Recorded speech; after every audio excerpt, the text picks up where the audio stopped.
Right, we are live. Hey guys, how's it going? Welcome back to the Kiwi Lads channel. We are back for another match of the Challenge Cup. This one an important one, the quarterfinals between the Sharks and Edinburgh. Now, these two sides played off only a few weeks ago in the URC, and that was a pretty one-sided affair. The Sharks getting themselves the victory and a rare victory for their URC season. But now the game is once again taking place in South Africa for the Challenge Cup quarterfinals. We're going to have to wait and see whether or not Edinburgh can fire back in this contest. Now, the benefit that they had is in that last game up against the Sharks, they were missing a few of their keys. This Sharks side has packed quite the punch and quite the bite, so it will be a very entertaining one. Looking through at the starting lineup, it is Oxnard in the front row alongside Bongio Manambi and Vincent Cox, so an all-Springbok front row here. For the Sharks, Evan Etzebeth at number 4, with Emil Van Heerden there at number 5. James Venter, Vincent Tchuka, and Pepsi Buthelezi. This forward pack is phenomenal for the Sharks, and they will be looking to enforce that physicality, try and get out of the gates early, put some good points on the scoreboard. Jaden Hendrickse as the 9, with, once again, Sia Masuku as the number 10. Hooker in the midfield alongside Lukanyuam, and then the backfield, or the back 3, of Makazole Mapimpi, Werner Kok, as well as Apelele Fassi. This is going to be a high-scoring game. I can just tell. Definitely with this Edinburgh team that has been selected as well. Pierre Schoolman, Ewan Ashman, and WP Nell. So an all-Scottish front row here for Edinburgh. Sam Skinner and Grant Gilchrist. Then Jamie Ritchie, Hamish Watson, and Viliami Mata will be there as the number 8. Ben Bellicott with Ben Healy at the 10 position. Curry in the midfield alongside Bennett. And then Duan van der Merwe out on the other wing. It will be Jacob Henry and Vez Hussein there at number 15. But do let me know your predictions for this game, ladies and gentlemen. We've got Rebel Rose in the chat. It said hello, welcome in. And Marion is also here. Hello, Kiwi guys. Hope you're doing well. Regards, Marion.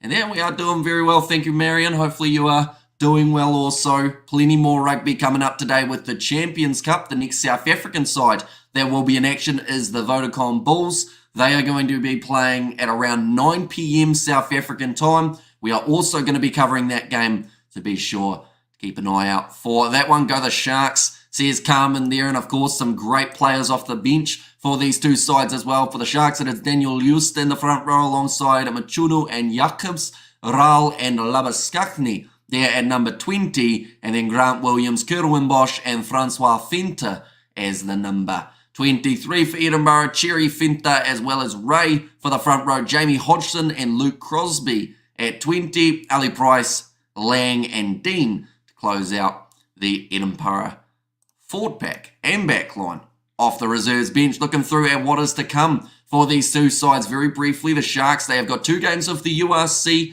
in a row that will be taking place. One on the Saturday morning for us here in New Zealand, but there will be an 8:35 p.m. kickoff for you guys on Friday night in South Africa. That is up against Glasgow, who at the moment, the way that it sits, they are near the top of the table, and that is exactly how they will want it to stay. And then alongside that, they've got the game up against the Scarlets, which is the week after for Edinburgh. The next game is going to be up against the Scarlets.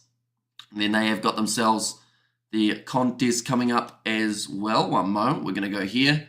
I'm going to go here to make sure that they have got the footage here in New Zealand. It is on Sky Sports Select. There we go, we're good. They have got the Scarlets, and then they have got Cardiff as the next game that they will have taking place. But it's awesome that the Challenge Cup is actually on New Zealand TV, because up till this stage, even the round of 16, they didn't show the games here in New Zealand. But if you guys are in Australia, I also learned earlier on today that you can watch the games on Rugby Pass, so be sure to give that a look. The last games for these two sides, it was a part of the last 16, both having home field advantages. The Sharks dominating Zebre in their game, 47 points to 3, and Edinburgh getting themselves to win over Bayern, 33 points to 15. So both getting comfortable wins in their last contest. Do we get a suit and tie for the final? Maybe. We'll see. We might have a dress shirt on, perhaps, rather than the full suit, but we'll see how it goes.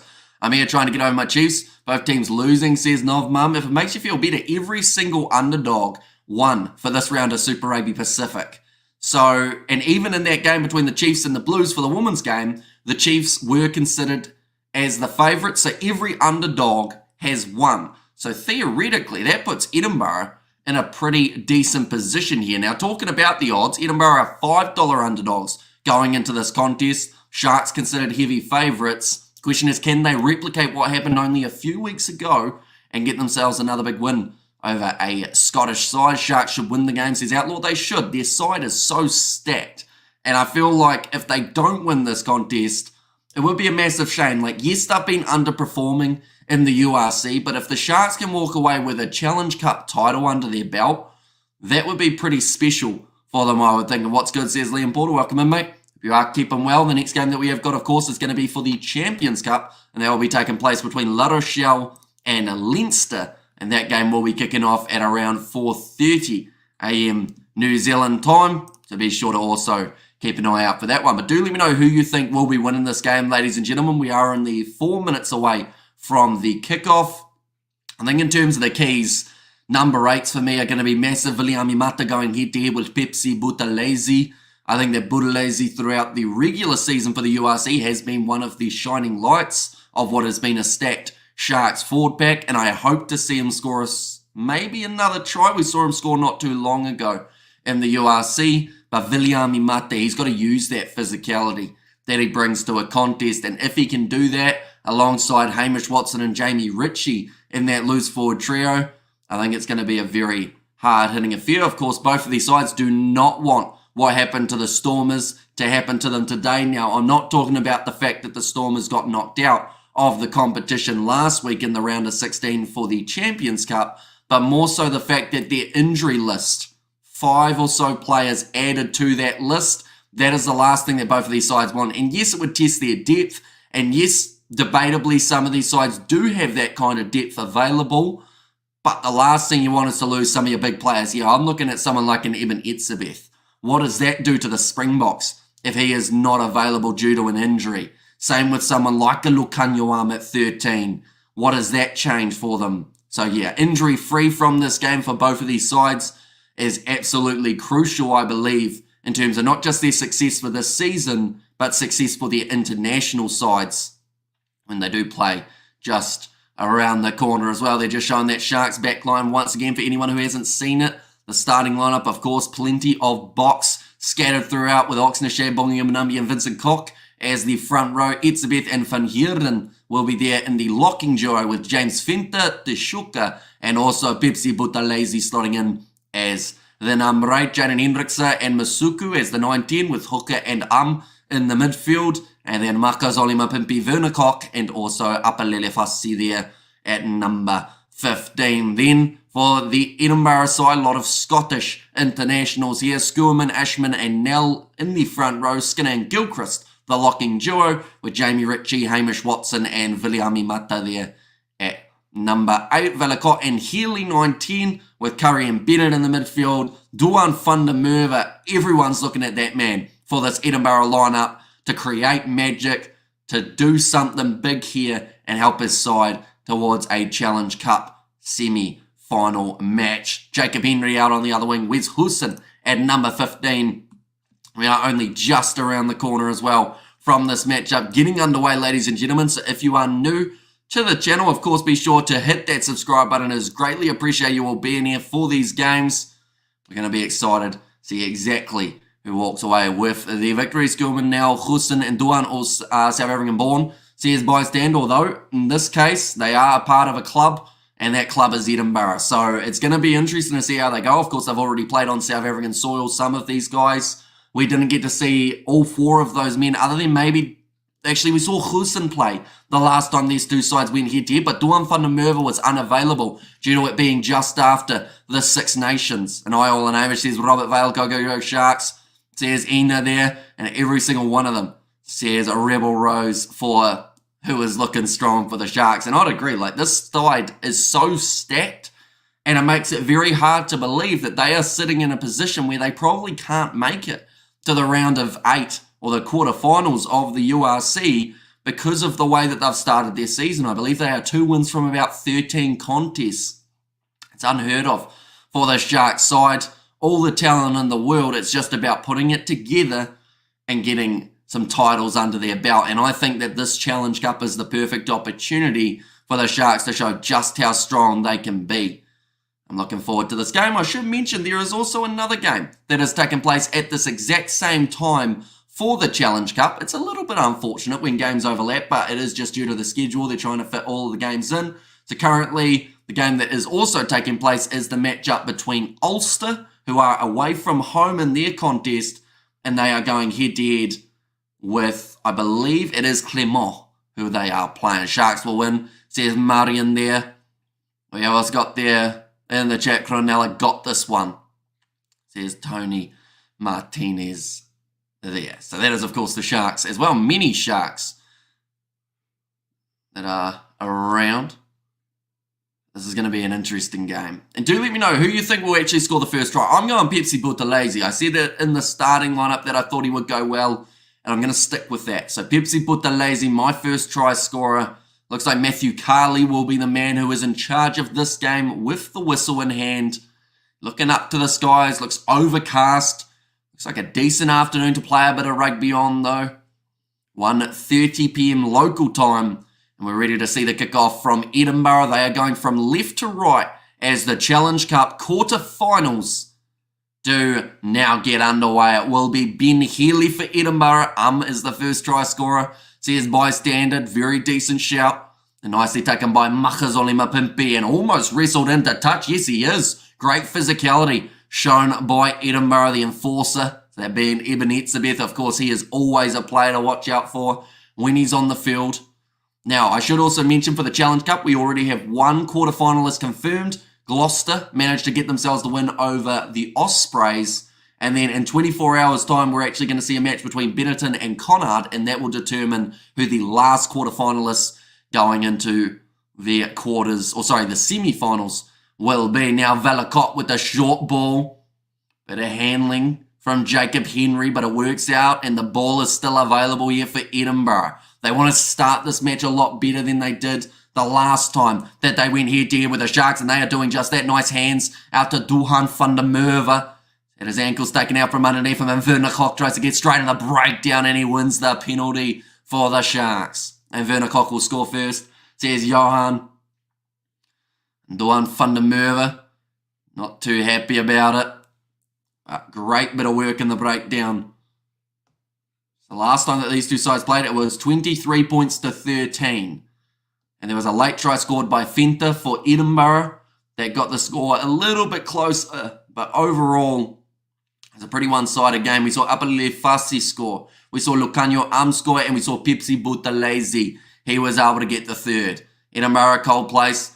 People smell like turnips, and The Enforcer was a good movie. Says Outlaw, and hope William Iwata has a starring role for Edinburgh up the Fijians. Says DJ Shaq, but Masuku kicks it downfield for the Sharks nicely. Regathered after a fumble from Ben Healy. And Hamish, I trust you are over the flu, says Ilmar. I'm about 75%. I would say somewhere around there. Like, we're getting there overall. And Hamish Road says, Michelle, welcome in. That one is kicked into touch by Masuku. And now 40 metres out from the line. In fact, it was Apalele Fassi who put that ball into touch. Now, they will have to line out from 40 metres out here for Edinburgh, who have had more of the possession early on in this matchup, which of course is going to be a key heading into the later stages of this match. Nice flat ball, Healy set up and hit hard by James Fenta, but now Duhan van der Merwe starts to drive his legs, taken down by the other Fenta playing in this game, that being James. Taken down well.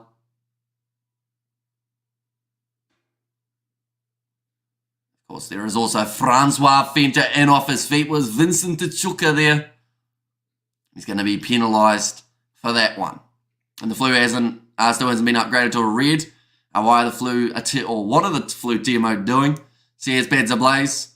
How is it like to have the flu? Are you really fatigued, really tired? Says DJ Shack. I mean, I always am anyway, because I do crazy hours on the weekends, which is not good for you. But, you know, like, it's pretty much you just feel worse. Overall, like, I'm feeling a bit better now. Like, we're getting there. Vincent Tchuka, the man who has been penalised. I have yet to see Chasing the Sun and Chasing the Sun 2. You have access to them in New Zealand? I'm not actually too sure. I assume we do, but I haven't actually seen them either. I feel like I'm going to wait a little bit and then get to watch them when we're just before the international rugby season, just to get a bit excited. Wear a mask, can't get the flu then, I believe the media. Says Tony Martinez, and our Sharks will win. And now Ben Healy, he is lining up the early 3 points here for Edinburgh. Now, the scoreboards have been a little bit slow. We had it on the Super Rugby Pacific live stream as well. Took about 5 minutes for it to kick in, and that kick has gone over from Ben Healy to now make the score 3-0 in favour to Edinburgh. That's down me, why did the Crusaders play the Waratahs twice? It is to do with the Super Rugby layout. So certain sides will play certain teams twice. Same with why the Chiefs played the Crusaders twice. It is to do with rivalries. And I believe you have 3 rivalry games per season. So that is why they played off twice. Watching the IPL this day, cracking games. Our last few days in the IPL, says Vishal. Nicely cleaned up by Edinburgh, although there was a knock-on initially. And then a knock-on by the Sharks. So the scrum feed will be in favour of this Edinburgh side here. Reece was a beast in the Tars game.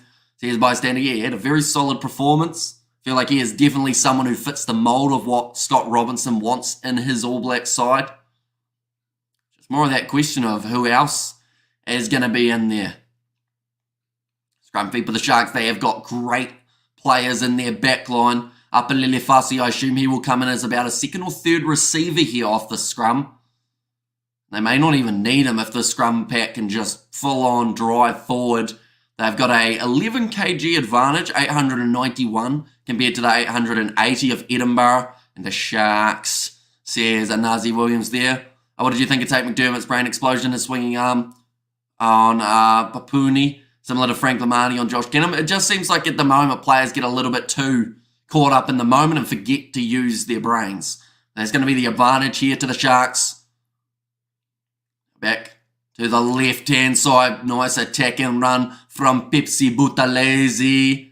And they'll go back for the original penalty.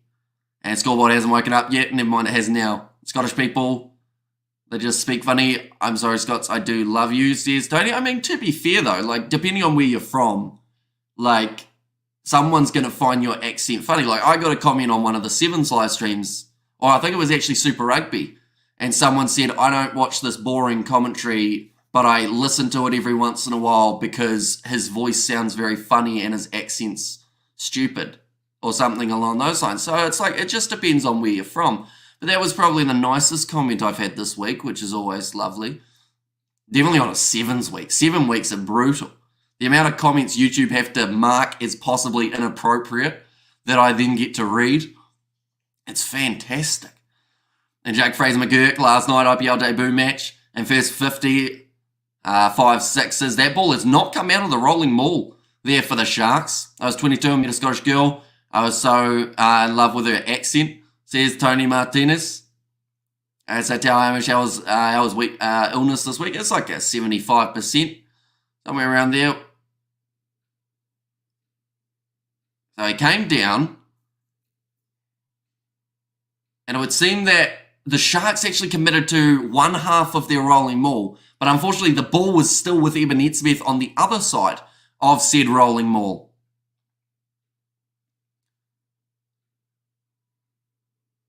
I think Eben Etzebeth was saying maybe you got hit a little bit early. Still, enjoying.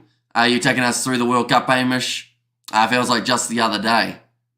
I still enjoy you taking us through the World Cup. Yeah, I can't believe how long ago that World Cup was. Like, we're closing in on 7 months since the Rugby World Cup, which is almost, like, it's insane how quickly it has gone. And we're already almost at the July internationals where we get to see those great sides taking part in matches again. We get to see Ireland versus South Africa.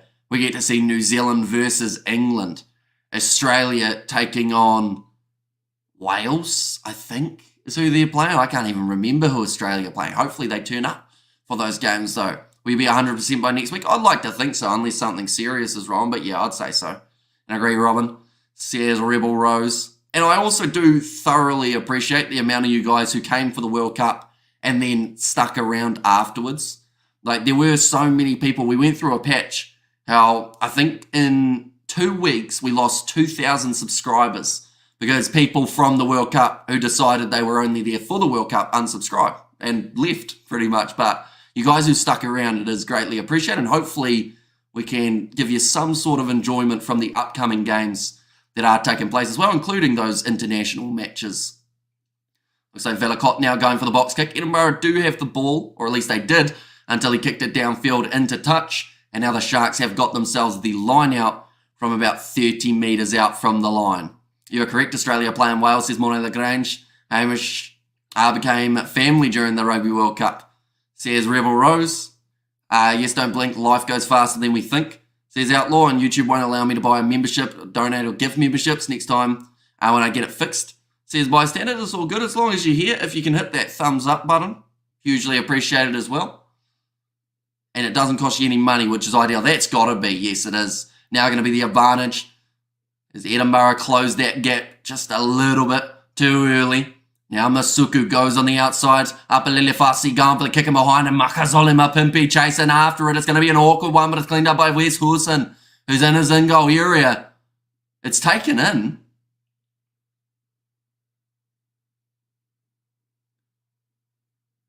Interesting. So Wes Hewson, there was a penalty advantage for the Sharks.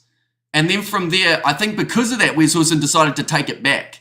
But then the Sharks have gone, that's actually the better position, so we'll take that one, thank you. So now they're going to be 5 metres out from the line. Don't keep Hamish up late. He's going night clubbing after this. He needs a wife. Good night all, says Tony. I do not need a wife at this stage, no. But I'm not night clubbing either. We've actually got 2 more live streams that we're going to be doing. One at 4:20 a.m. New Zealand time. So that is in 5 hours time or so, somewhere around there, 4.5 hours that one is going to be taking place. That will be between Leinster and La Rochelle. And then the game after that is between the Bulls and the Northampton Saints. Both taking place for the the Champions Cup quarterfinals. We will be covering them both on the channel. But Jaden Hendricks now to feed this ball into the scrum here for the Sharks. Looks like it's not really moving forward too quickly. They're being told to use it. Here comes Pepsi Buthelezi. Breaking off the back. He's only 5 metres out from the line now. Hendricks goes back across to him and Etzebeth.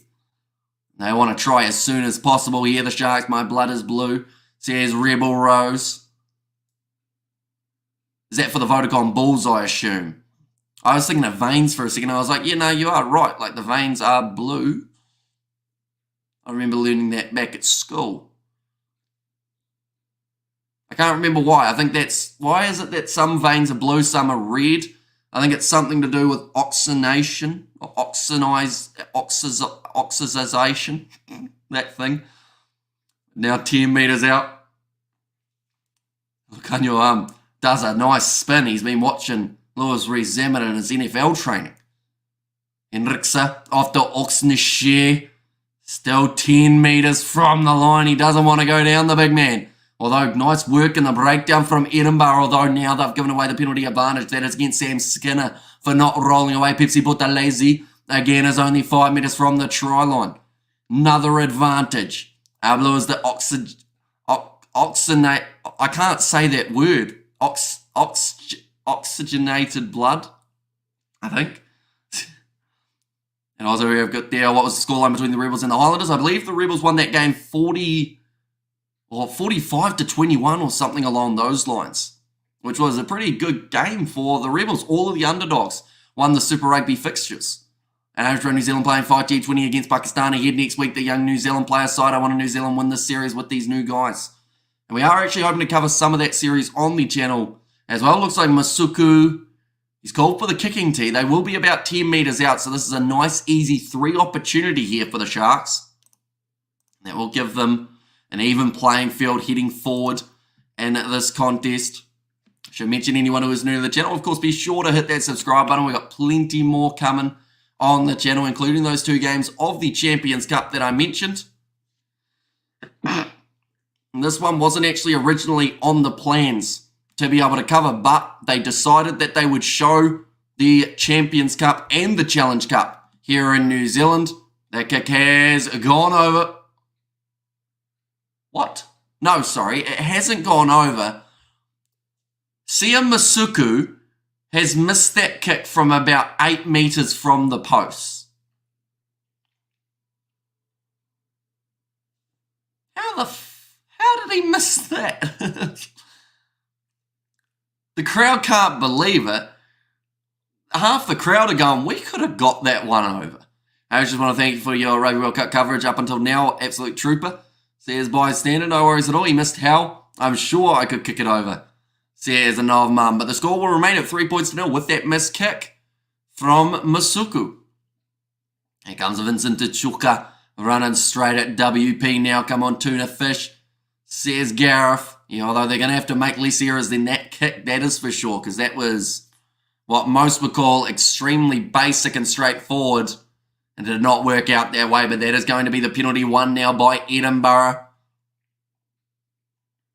Holding on and a neck roll, a little bit of a double whammy there. Nice work from Viliami Mata. And come on the Sharks, what the hell? Says Matthew, and come on Edinburgh. Says Isaac. Hopefully I've said that correctly there. Different spelling. I don't think I've ever seen Isaac spelt that way. If it is Isaac, hopefully I've said it correctly. Do correct me if I'm wrong, of course. Yeah, holding on in the breakdown, as well as a neck roll coming from Eben Etzebeth, and I think that was just desperation of knowing that he wasn't moving Viliami Mata, so had to try something. What happened to the Highlanders? Was Rebels that good? Were the Highlanders that bad? A little bit of both. We've seen a lot of handling errors from top sides in this round of Super Rugby Pacific. And yeah, unfortunately for the Highlanders, they were no different in that contest. But Ben Healy now from 46 metres out is going to be lining up this one. I sub, says Isaac. Thank you very much, mate. Usually appreciate it. One moment. I'm just about to sneeze again.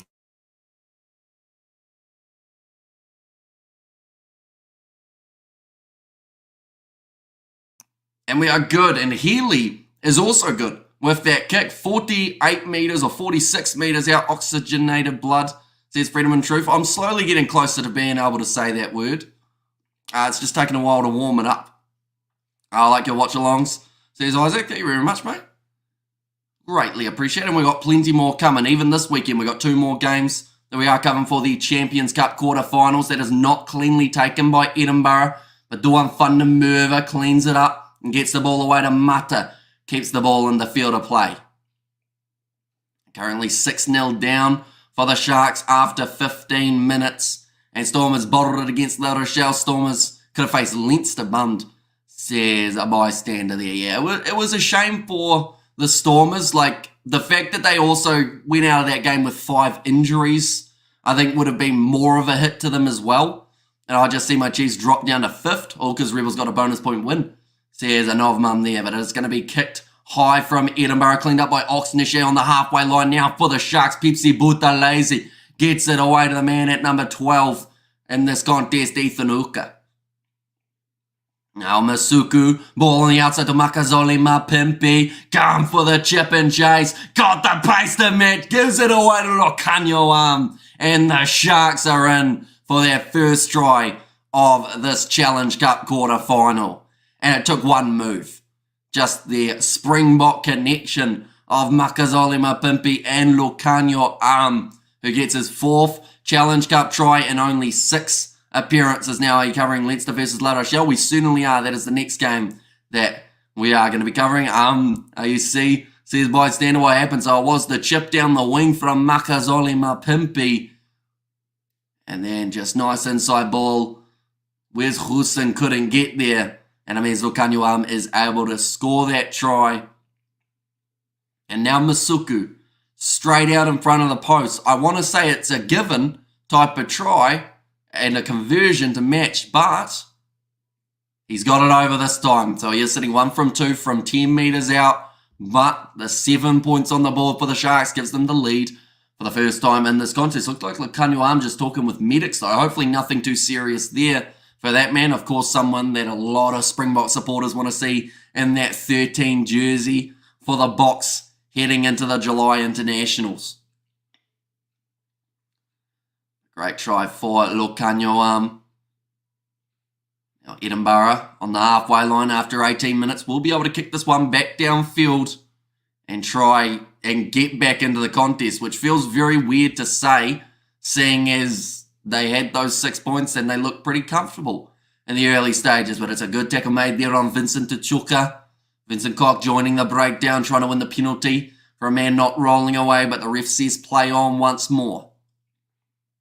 Hendricksa goes for the box kick. You're also covering Saints versus Bulls. We certainly are. The only Champions Cup game today that we aren't covering is Harlequins versus Bordeaux. But I'll probably still watch a majority of that game. It's just that's going to be our little break where we can get things ready for those next streams, as well as, I guess, just give the vocal cords a little bit of a spell in between. I heard that try here. Says, cool story, bro. And have they scrummed yet? Oh, what's the weight? So 991. Or sorry, 891 for the Sharks. 880, I believe, for the Edinburgh side. So there's an 11 kg advantage to the Sharks. And they've just had the one scrum, which was an advantage in favour of the Sharks. Or at least that's the one scrum that I can think of off the top of my head. Penalty does go the way of Edinburgh again. Matthew Carley's just given a warning to both teams as well. He's just saying, look, you don't have to yell at me. It's not going to change the decisions. We're looking at everything. So stop yelling. I haven't been to the stadium since 2008, but I see it every day. Says, cool story, bro. Interesting. So you must live quite close by, I would think. Your probably house is over here somewhere. Now throwing this one in. Ewan Ashman straight into the hands of, I believe it was Grant Gilchrist. In fact, it was Sam Skinner. You're covering any matches tomorrow? We do not have any matches tomorrow, which is a bit of a shame. The only one that was taking place for each of the groups is just one quarterfinal. I think it's Toulouse versus Exeter Chiefs, which does seem like it's going to be an extremely one-sided game. And then also alongside that, it is Connacht versus Benetton, I believe, and the Challenge Cup. But another penalty going the way of Edinburgh. So they will now have the opportunity to kick this one for the corner once again. I was typed yelled at tonight. Says yikes. That's understandable though. That happens every once in a while for you, yikes. It seemed like you two patched the beef, as people would say, or the hip way of saying it. Squash the beef probably is the better way of trying to sound hip. Rolling maul here is not working for Edinburgh. They were 5 metres out. Now they're 10 out. And the Sharks are still making them retreat. Although now this is starting to move here. Just a little bit further forward for Edinburgh. Ewan Ashman breaks off the back, runs over Makazole Mapimpi. They'll be 2 metres out from the line now, Edinburgh. They've got numbers to this left-hand side if they want to try and use their backs, but it looks like they're going to back their forward pack to make their way over. Another big run. The Ox drags them down, and Edinburgh will put in a shock victory, says Manny M. And yeah, they did come in as big underdogs for this contest. Of course, when these two sides played in the URC, we saw the Sharks get themselves the victory.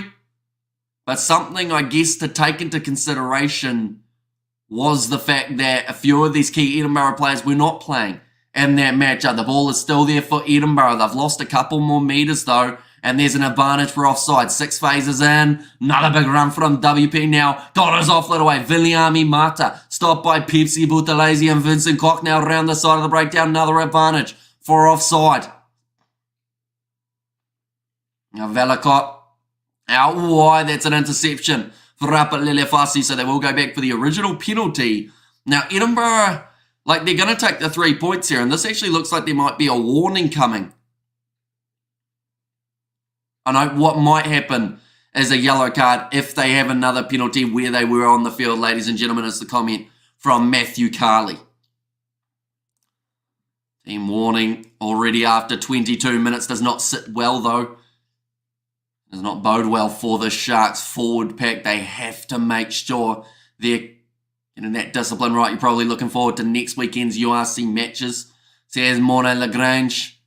Yeah, it's gonna be good. Those URC games, like early on, Glasgow versus the Sharks is gonna be taking place. Oh yeah, good there for my fellow Savas. 5FM played Hamish Kiwi Lads audio during the Rugby World Cup. He made a big legend. I never actually found that footage, by the way. I did look for it at one point, but yeah, I never found what you were talking about, unfortunately. I couldn't find it anywhere. Who scored the try? So the one try that we scored was scored by Lucanio And Edinburgh, very close to scoring there, but they have been held up over the line. Ewan Ashman.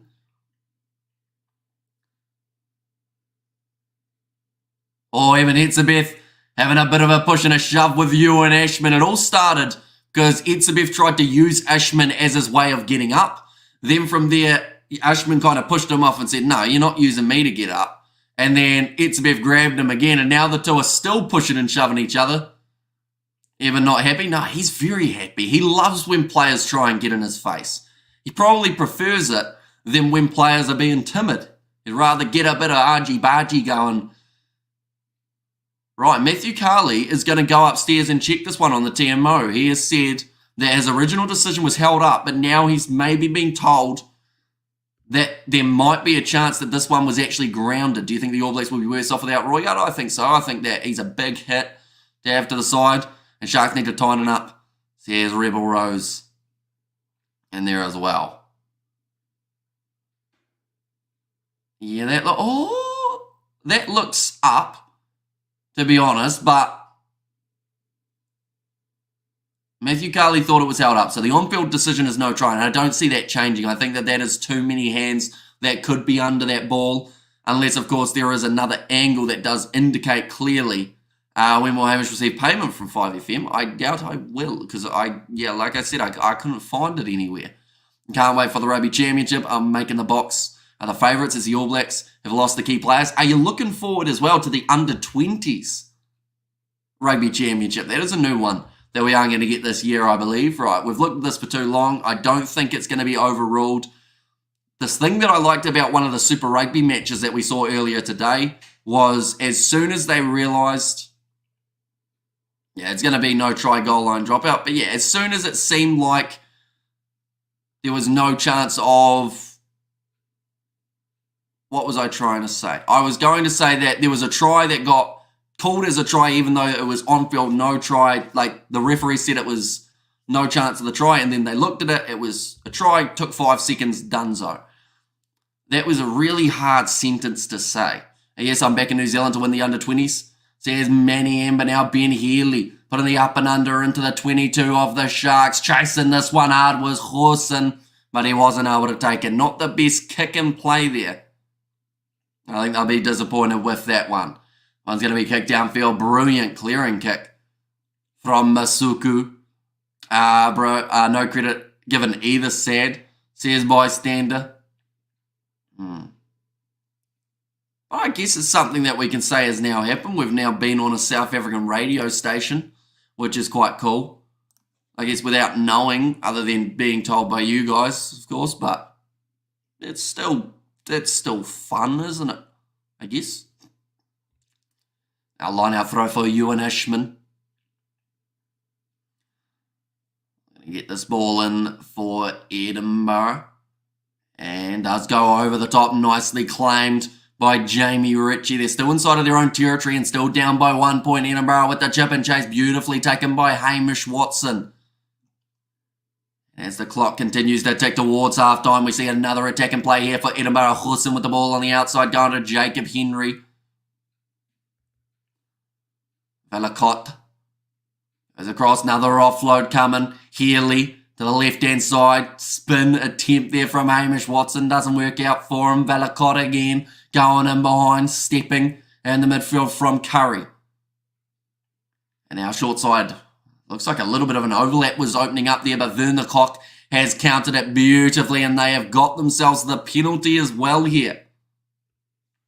And the worst All Black team of all time can be anyone on the day. The worst South African team will lose to Italy and get 50 points put on them by England, just pointing out rugby culture differences.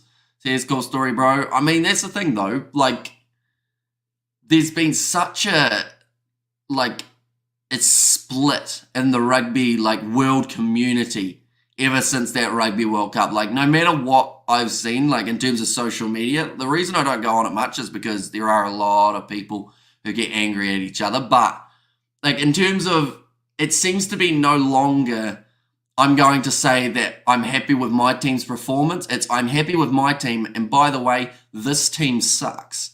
No matter what, people are taking random shots at, just sides that aren't that great, but they don't need to be told that they're not that great. They're just, a little bit behind.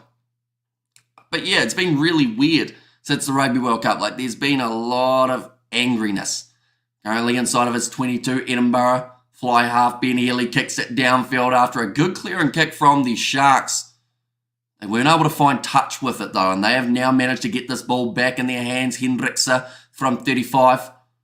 Osneshech. I said that a bit too aggressively that time. Hendrikse.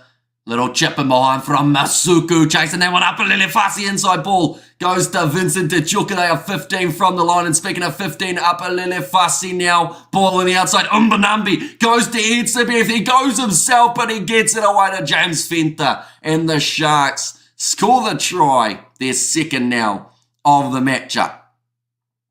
Oh, hang on. TMO wants to get involved. Or did the TMO say it was all clear? Was that the comment from Matthew Carley? Can you tell us whereabouts on the pitch the players taking place? I'll try and give you a few more updates than we have been. Edsabeth almost got greedy. He wanted that try himself, and then he realised he wasn't quite going to be able to cross that try line, so he had to go for that next pass.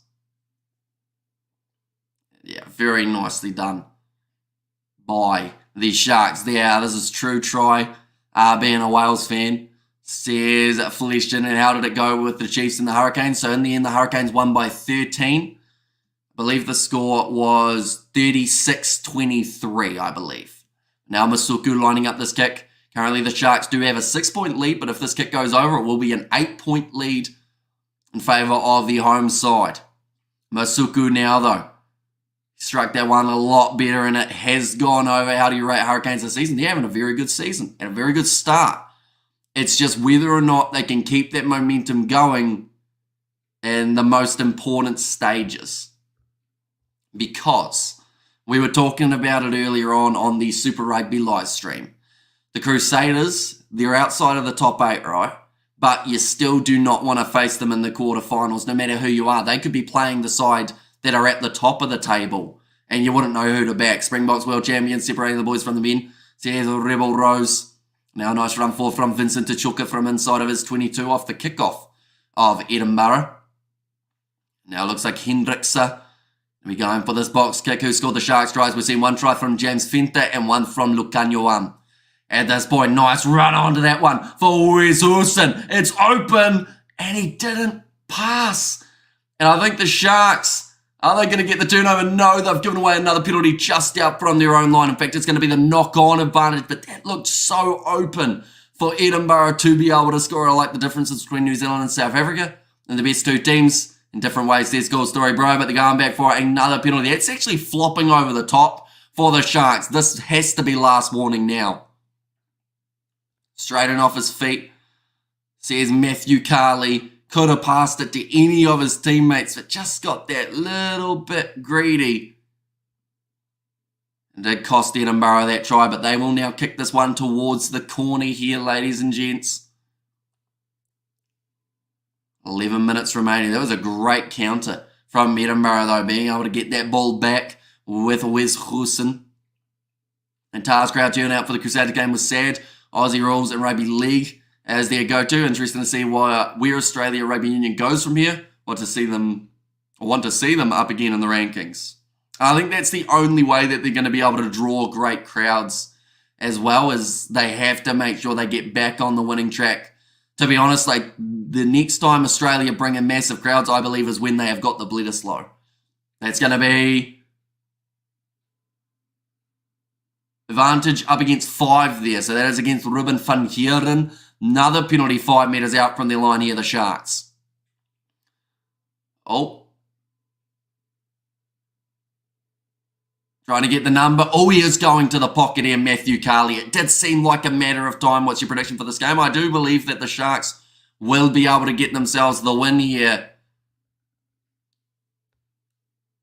Okay, they're just waiting. Is it going to be Emil van Heeren who is getting the yellow card for the Sharks here? But that is so many penalties in a row up against the Sharks side.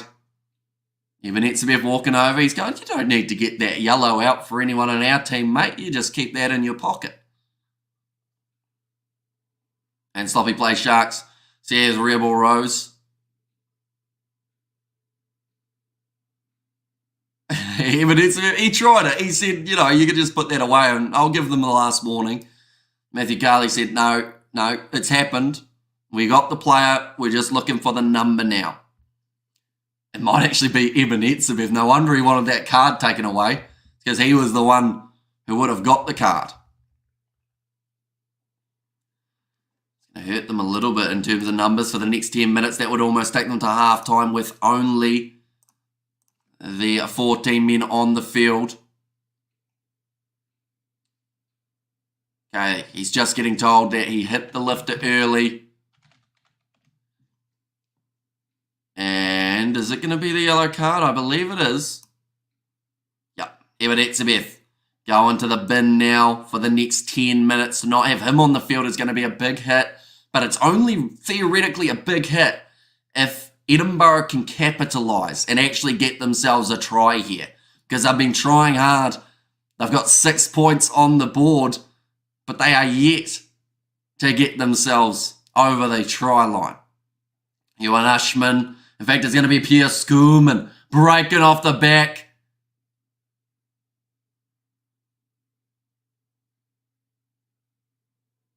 Wait, so 6 versus 5. It's actually the wrong number at line-out time is what the free kick is awarded in favour of Edinburgh. And now they are only 2 metres out from the try line. Go to the naughty corner, Eben, and think about what you did.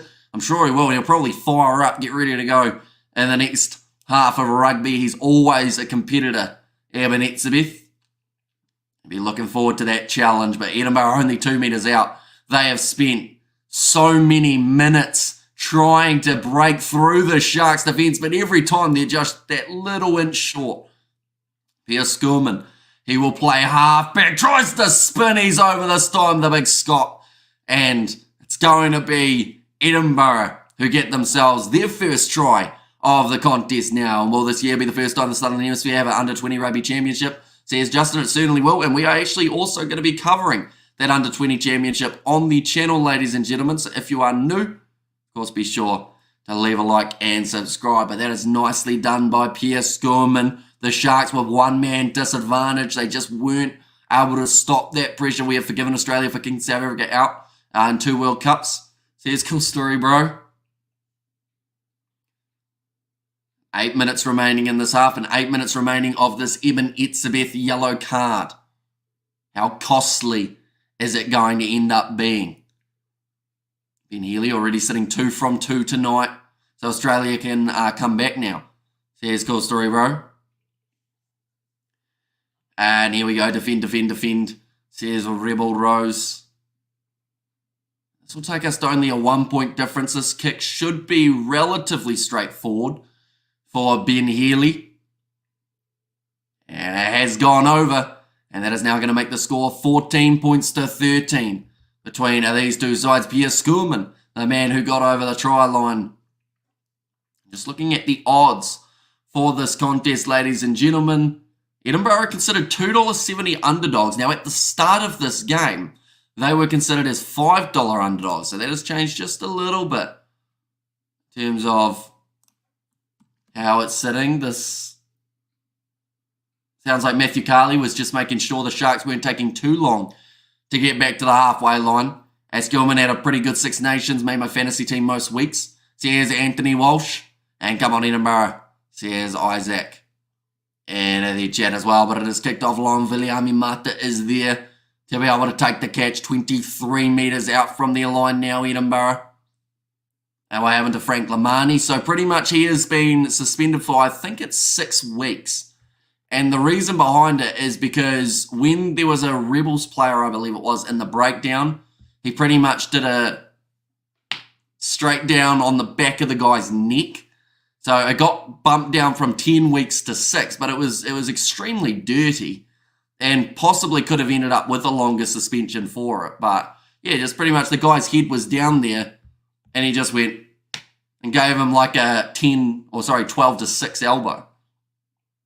Looks like the ball was out.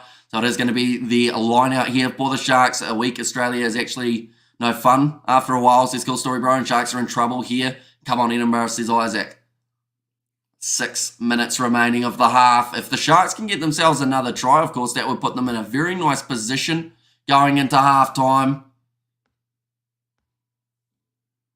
But the big question is, how much of an impact will this Edinburgh bench have compared to the Sharks? I think the Sharks have the stronger bench.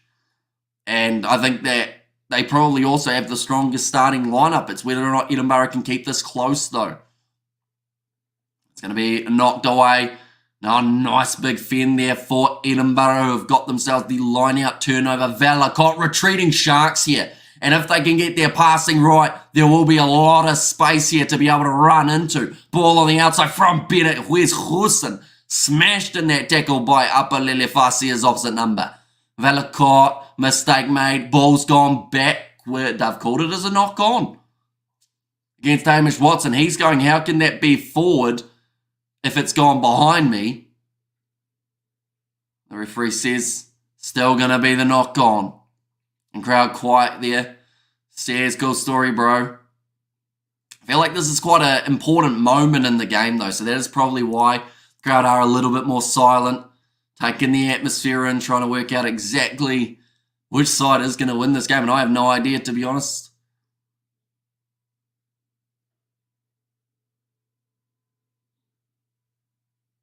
Yeah, the commentator there, he almost shot himself in the foot because he was like, that was a knock-on. It's bounced backwards. And then I was like, hang on, that doesn't sound right. But then he said, but it did travel forward out of their hands. And I was so close for an attack. Says Isaac, we've seen 2 handling errors from the Sharks compared to the 1 of Edinburgh. So actually relatively low in terms of those errors from both of these sides. It's also a good, pretty free-flowing game. FYI, Clermont 18-7 over Ulster. Okay, so Clermont be a good side moving forward now. I have forgotten my draws. Not literally, because draws actually mean underwear in some places, don't they? But who do the Sharks play or Edinburgh play when they win this game? Who do they go on to face? Is it the winner of that Connacht versus Benetton game? Or is it the winner of Clermont-Ulster? Or the earlier game that we saw that was won by Gloucester? Can't afford to lose the lineouts. As Sharks have been weak this season, not able to pull off the wins when needed. Don't see that changing in this game. Yeah, that's the thing. Like, I would have liked to think that for the Sharks, because they are pretty much out of the URC, this would be the competition that they fully just go for it. You know, they've got nothing to lose. But, you know, we haven't really seen that yet in this game. And that is also a credit to Edinburgh. They are a good side. Winner of this plays Clermont or Ulster. Says bystander.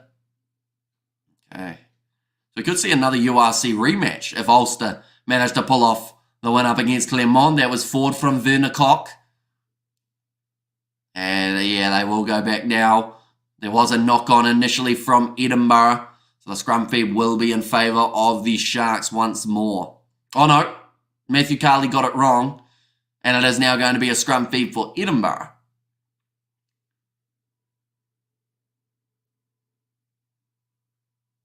Okay, it looks like an injury for Ewan Ashman at the moment as well. There's a lot of pressure on these referees at the moment.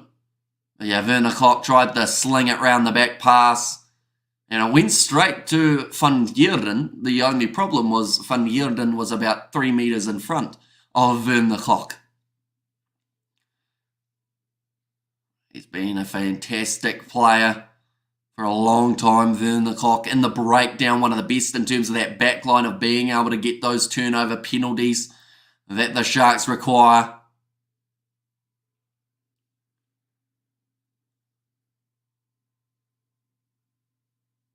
It just sounded like someone's gone to the blood bin or HIA. I think there might be Ewan Ashman for Edinburgh. A decent crowd in attendance for this game. Of course, there is another game around the corner with a South African side in it, the Northampton Saints taking on the Bulls. That game is kicking off in just under 7 hours' time. We are going to be covering that one on the channel as well, ladies and gentlemen. So if you are new, be sure to hit that subscribe button. It actually looks like Labaskachny will be making his way onto the field.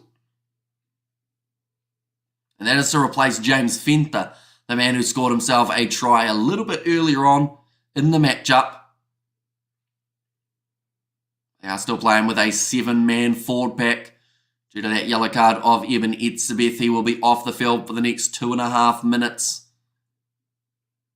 Scrum feed here will be for Edinburgh. It's Beth looking angry on that yellow card seat. He wants to be back out there on the field. Ben Vellacott feeds that ball in for Edinburgh. Ever since that first scrum where the Sharks had a real dominance about it, seems like now these two scrums have evened out a little bit more. Duan van der Merwe knocks that ball on as he hits into contact. Lukanyoam has the numbers with him, but instead decides to take the contact. Now Hendrikse goes across to Vincent Tchuka. We have got their stunt plane flying around Durban, just to add detail to Hamish's commentary. Says, cool story, bro. It's going to be nicely taken by Weshusen. The halfway line now. And behind Ben Healy, bit of hesitation. And it causes the ball to be loose, but brilliantly picked up by Ben Vellacott. And that's actually opened up more of a gap than they had initially. Bennett gets another offload up. Vellacott lined up by Marcus Olima Pimpy. And he gives away the penalty for no clear release. And I hope all as well. Says Simran, welcome in. At the moment, very close game between these two sides. 14 points to 13 with just 1 minute remaining in the first half. And this gives Edinburgh a chance to take the lead back, although they will only have another minute of playing against 14 men. Is this where you take the points in a final playoff, or is this where you go for the corner? I think Jamie Ritchie's trying to decide. They need a decision. They're kicking at the posts. A lot of knock-ons in this game. What is the weather like there? It's actually quite nice. It's an afternoon game. It doesn't look like there's any rain around. And it doesn't look like it should be too slippery. Unfortunately, just the majority of the knock-ons have actually come from when there's been big contact. And there's been a lot of that throughout this game. Both sides enforcing that physicality. We saw the perfect example of that when Duan van der Merwe tried to run it straight off the back of the scrum and then straight into that Sharks defensive line who knocked him back. There is their halftime siren now sounding. So by the time this ball does get kicked by Ben Healy, we will be halftime, and I believe the Sharks will be back to 15 men for the second half. Etzebeth should be back, and Derbs is humid as hell, unless things have changed there. Says bystander. Now the kick from Healy has gone straight down the middle of the posts, and at halftime, Edinburgh are in the lead. 14 points for the Sharks and 16 for Edinburgh. This is a close game, and I feel like it's definitely going to be the same in the second half. Either of these sides have the potential of being able to take out this victory. Perfect rugby weather, really cool, but not too cool, and dry enough, and not humid today. Says, cool story, bro. So yeah, unfortunately, we're just seeing, a few more handling errors than we would have liked to see for both of these sides. But overall, I think that both have shown throughout that first 40 minutes, they are more than capable of being able to get themselves the victories. Now, I should mention Clermont versus Ulster is currently sitting 20 points to 7 as it currently sits. So Clermont with a nice little lead there. Just looking quickly at some of the stats to do with this game, though, ladies and gentlemen. We have seen 2 tries scored by the Sharks, one being for Lukanyoam, the other being scored by James Fenter, and then just the 1 try scored by Edinburgh, and that was scored by Pierre Schoolman. Looking through, 2 tries to the 1, like I said, 3 penalties have been scored by Edinburgh. We saw the 1 missed by Masuku, who was straight out in front of the post, maybe about 10 metres out. Didn't quite get that one right. 165 metres made by the away side compared to the 121 of the Sharks. 5 clean breaks for the Sharks and 4 defenders beaten. Edinburgh have had 2 clean breaks and 6 defenders beaten. And then also territory is 69% in favour of the away side currently, but something that definitely needs a lot of credit is the Sharks defence. 71 tackles made with a tackle completion of 92% compared to Edinburgh, who have made 37 tackles. Their tackling is also strong, though. They have got a 90% tackle completion rate, which just shows in the second half, sides are going to have to make the absolute most of those opportunities. I talked about it. We saw some defenders beaten. We saw a couple clean breaks for these two sides, but you have to make the most of it. if you want to win this contest, because it is a game of inches at the moment, and it's a game of only 2 points. One of these two sides, I don't see either of them running away with it in the second half. I can see it being close going down to the wire, which of course is going to be very entertaining. But 8 penalties against the home side, the Sharks. They have given away also that yellow card of Eben Etzebeth for repeat infringements just out from their own goal line. We also saw 4 penalties conceded by Edinburgh, but they have not been sent to the bin at this stage of the contest. But yeah, most days are like a sauna. That's cool story, bro. And also, yeah, vest, boardies, and flops weather most of the time, says bystander. Yeah, I believe it has ticked over to halftime in that Clermont versus Ulster game, and Ulster actually scoring themselves a late try in that first half. So the score will sit 20 points to 14, somewhere around there, maybe 20 points to 12 going into the second half. The only reason why Edinburgh is in front because of one-man advantage, says Mornay Lagrange. But why are they in the position of having a one-man advantage? Due to the Sharks' poor discipline. So that is something you've got to look at as well. You can't say the only reason that they conceded was because they had 14 men on the field, because they also gave away 7 other penalties, then that Eben Etzebeth yellow card, which were eventually going to get them in a lot of trouble. And, I mean, Edinburgh, they're going to be back up against a 15-man side. We saw some great defence from the Sharks, like I mentioned, tackling at a 92% rate throughout that first 40 minutes. Sharks will come back hard, says Marion there. Of course, next game that we are covering, we do not get to see a South African side in action, but we get to see La Rochelle versus Leinster, followed by Bulls versus Northampton Saints. So that is the only other South African side that will be in action for this round of the Champions and Challenge quarterfinals. The Bulls, they come in as underdogs. They've gone with a little bit less of a experienced side that will be going head-to-head. That was very loud in the eardrums. I think it's a Jamaican football team. One of them was kind of whispering in my ears, and I wasn't sure if I liked it. Etzebeth always gets yellow cards. Says Outlaw. Yeah, I mean, his team are used to playing with 14, and I think that is the case throughout the URC season as well. We've seen a lot of penalties going against them. We have good day. Hi, Hamish. Trust you and your family find yourselves well today. Good to tune in again. There's Arthur. So welcome in, mate. Hope you are doing extremely well. You're excited for all of the rugby that we have got on today. Champions Cup quarterfinals, Challenge Cup quarterfinals. I'm happy because they are showing it here in New Zealand for the Challenge Cup. Last year, they didn't actually show Challenge Cup games at all here in New Zealand. But now they are showing them, and there's a lot of good games that have been taking place. Split by 6 in that Clermont versus Ulster game, compared to this one, which is only split by the 2 points. But these are the benches for these two lineups. Daniel Juster alongside Machuno and Hanru Jacobs. They're at number 18. Ral and Labaskachny, who is already on the field for James Fenter. Then Grant Williams, Colonel Winbosch, and Francois Fenter there at number 23. For Edinburgh, there's Dave Cherry, Fenter and Ray, Hodgson and Crosby, the other two forward replacements, and then Ali Price, Lang and Dean will be the back replacements. Also, for anyone wondering about what is next for these two sides, the Sharks have got Glasgow next week on the Saturday morning, and then they have got Scarlets. So 2 away games in a row for the Sharks, 2 must-wins if they want a chance of making their way forward in the URC competition. And then for Edinburgh, they've got 1 home game up against the Scarlets, and then 1 away game that has taken place up against Cardiff, all within the next 2 weeks. So, a lot of excitement coming just around the corner for the URC as well as we get towards the business end of the competition. Can't wait for the All Blacks versus England. I think the All Blacks win 2-0. And who do you think will win the T20 World Cup?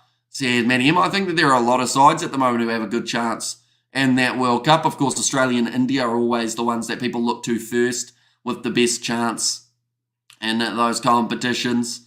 And yes, come on, Edinburgh, says Isaac, and also the Sharks will be more disciplined in the second half and will probably get tongue lashing from the coach, says Mornay Lagrange. And I think that they'll also get a bit of a fire up from their own team. You know, someone out there like an Oxnishje or an Eben Etzebeth, Lucanio Arm, one of these guys really need to step up and go, come on, boys. This game is more than achievable. We just need to dig in, get that discipline a little bit better so that we're not giving away silly penalties. And then they will be in a very good position to win this contest. Edinburgh are still considered as $2.90 underdogs for this matchup. T20 competition in South Africa is nice, and open 6 teams can still win it, says Outlaw. And come on, the Sharks make us South Africans proud, says Rudy Onkas. And there as well. But do let me know who you think will be the first try scorer in the second half, ladies and gentlemen. Not just the team, but the player. Of course, in the first half, we did have someone get it correct, saying Lucanio for the South Africans. For me, I'm still going Pepsi Buthelezi. I backed him in the first half. He didn't get there. I'm backing him in the second half. See whether or not he can get the job done.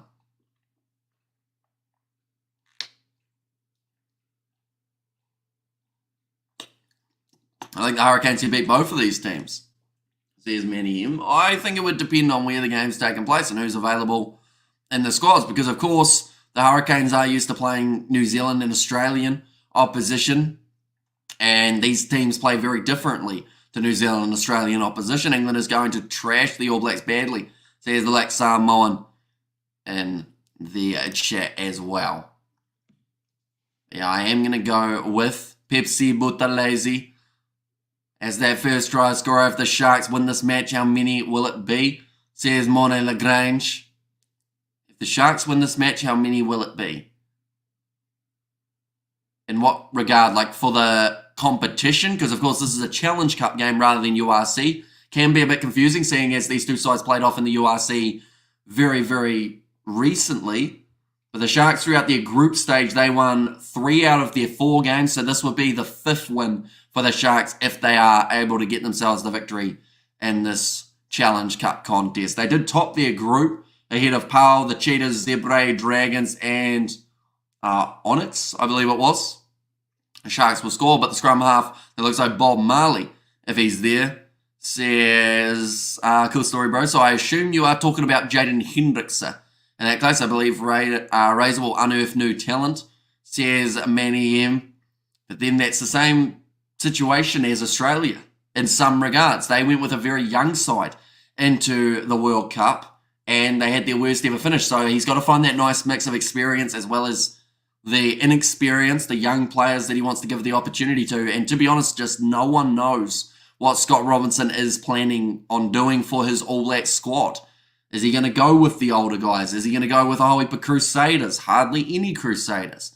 Whenever this match will play either Clement or Ulster in the Challenge Cup, says bystander, accurate kicking, no loose lineouts, and run the damn ball, says a Rebel Rose. And they will get this one, says Marion. And of course, if they do, they head on to the semi-finals. Now, for anyone wondering when these semi-finals are taking place, I will quickly get that information, but I believe it is in May.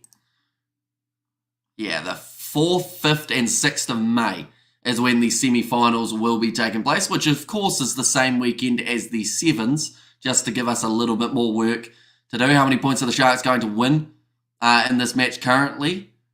How many points are Sharks going to win in this match currently? Well, they're currently down by 2.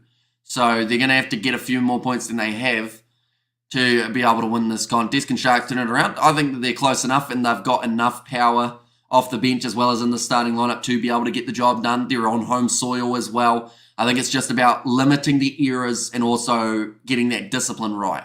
Oh, does he look like Jimi Hendrix? Maybe Bob or Jimmy's love child. Says, good story, bro. You think Aaron Smith should come back as captain, says Manny M. I mean, it's a tricky one. It depends on the eligibility rules, doesn't it? Because Razor wants them removed, and I think it's going to take a while for that to take place. No, a league, not a league at the moment, playoffs, says bystander. And there as well, they can win and dominate the second half, says Otaku.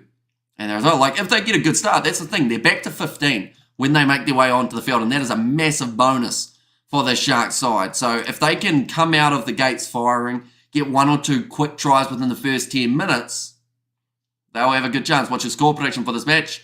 My original prediction was that we are going to see the Sharks win. Now, from this first half, I think that Edinburgh also have a fair shot of being able to walk away with a victory in this contest. But for me, I still feel like the Sharks, the fact that they've been struggling in the URC, I'd like to think that the Challenge Cup, with them sitting 4 wins from 5 at the moment, like, I'd like to think that they've got something in them here that says we don't want to be knocked out of every competition that we play in.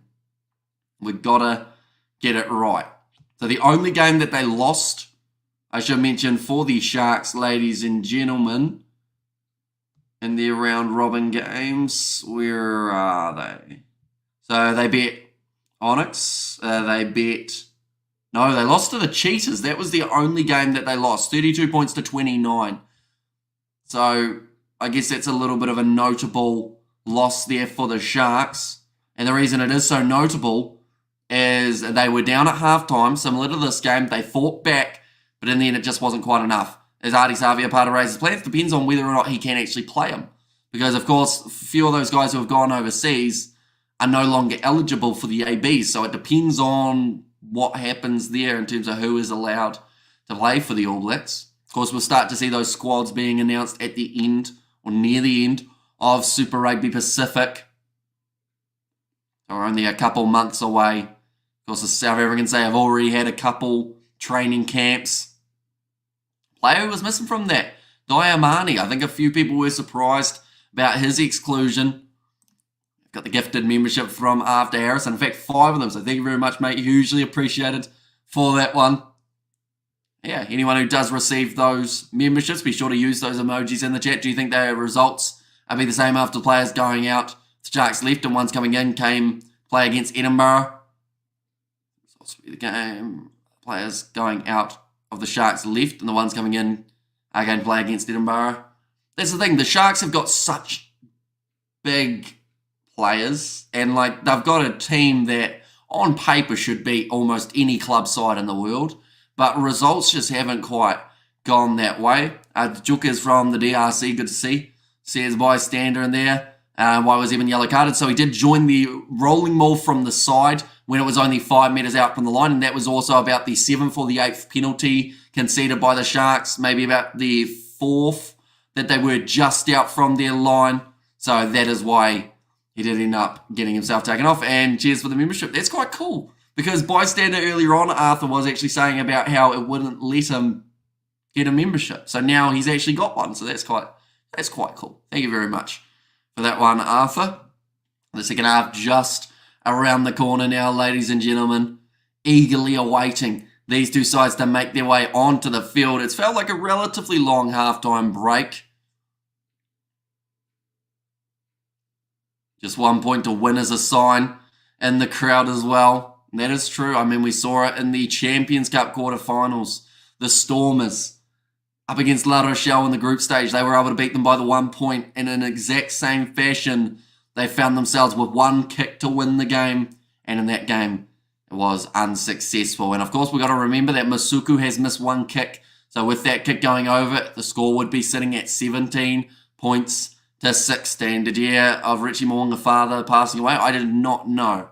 And A's do not always win the games. The spirit of the team is good. They will win, says Outlaw. Exactly right. They need to find that chemistry and they need to find that fight and heart in the second half. We are underway. Masuku kicks it deep into Edinburgh territory. Of course, Imanetsebev back out onto the field.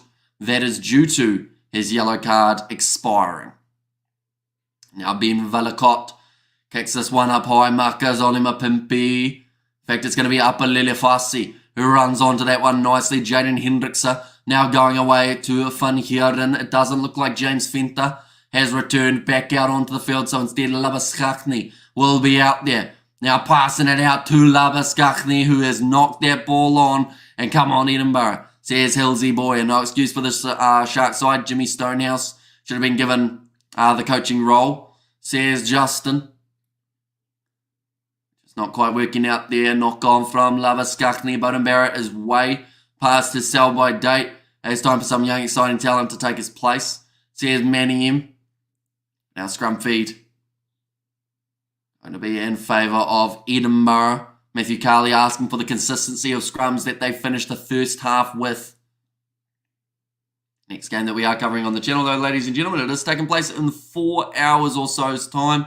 That will be the matchup between Leinster and La Rochelle. Sharks should be destroying us like last time, says Hillsy. Although the difference is Edinburgh have got those internationals back. We've got to remember, last time that the Sharks played Edinburgh, I don't believe they had Duan van der Merwe. They didn't have Scoorman, Ashman, Linnell. I don't think was playing. Jamie Ritchie, I don't think was there. So hard to win in South Africa, says Hillsy.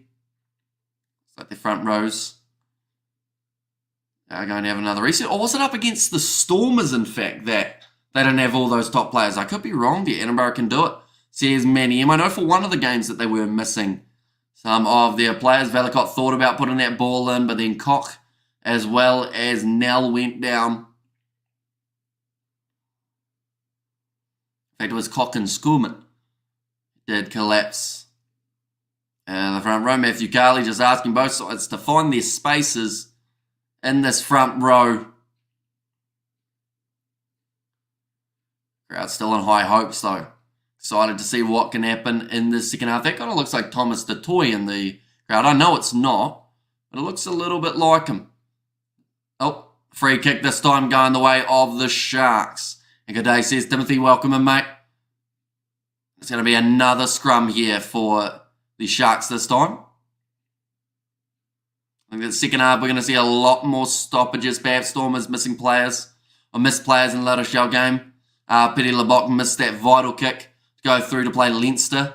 Says bystander. I mean, their 5 injuries did not help them in that game for the Stormers. La Rochelle just were the more physical side on the field, and they took their opportunities when they arose. And like it was mentioned on that stream, out of any side that was away from home, La Rochelle were the team that had the best chance of being able to win, just because they have got Champions Cups under their sleeve and they put so much into this competition. Bulls number 5, this player to watch tonight, says Justin.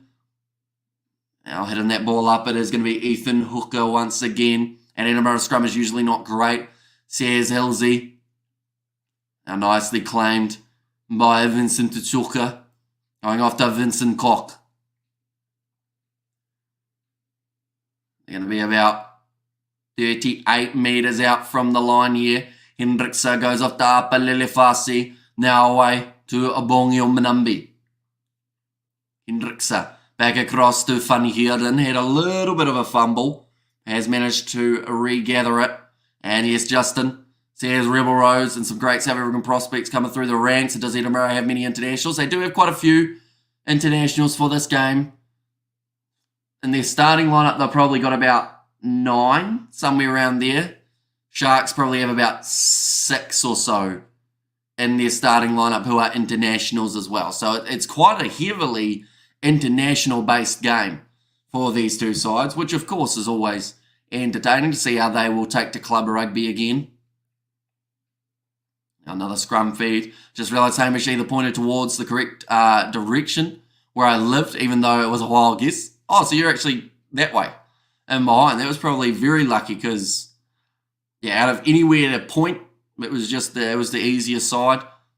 We got very lucky when I realised it was on TNT, UK Sports Streaming, and not on Viaplay, where all the previous group stages were streamed on. I was greeted with the surprise. There's Hilsey boy. Ball now going to be fed in by Ben Valcott, and a good morning from Bogota in Colombia. Seen 1 scrum lost by Edinburgh. We've seen 4 from 4-1 by the Sharks, and that is a big push, and the Sharks win themselves another scrum penalty. Exactly what they would have been after.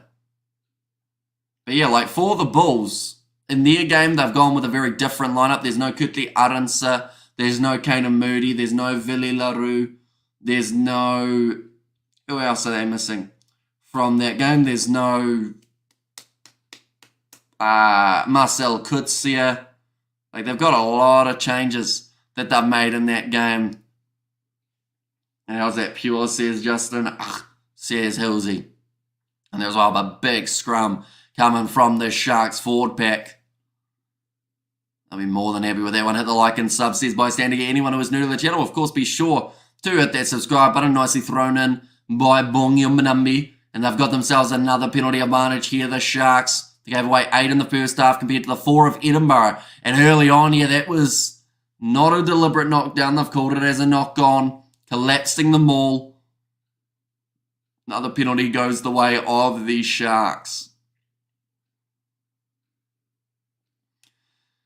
Unless something changes soon here for Edinburgh, they might find themselves in the same position as the Sharks were, and that is giving away a yellow card in the early stages of the second half.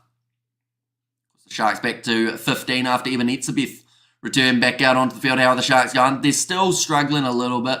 Like, it's looked a bit like their URC season. They've got all the talent, but just making those silly errors with their handling as well as the penalties conceded. But they're looking a lot better at the start of the second half. It's been a much stronger 7 minutes from the home side going to the front of the rolling ball. It's dragged down and it's called as a sack, so that is going to be legally done. The ball is there now for the Sharks. I don't believe there's a new penalty advantage in play. And 10 metres out from the line, Hendrickse going off to Vincent Tuchuka. I'm watching out for Apalele Fasi here. He's got a good chance of scoring. You heard it here first. See Gilchrist, Edinburgh 5, getting a yellow. He usually does. See, here's Hilsey. It's quite common for the locks, definitely with so many rolling mauls taking place. Hendrickse sells the dummy, and it's going to be the penalty now for the Sharks. Straight out in front, so they could take the 3, and that would give them the lead back again. 6 Challenge Cup appearances for Jaden Hendrickse. I got my bearings right eventually because of the soccer stadium in the background of your stadium. So I assume that is that one there, I would assume, the one on the side.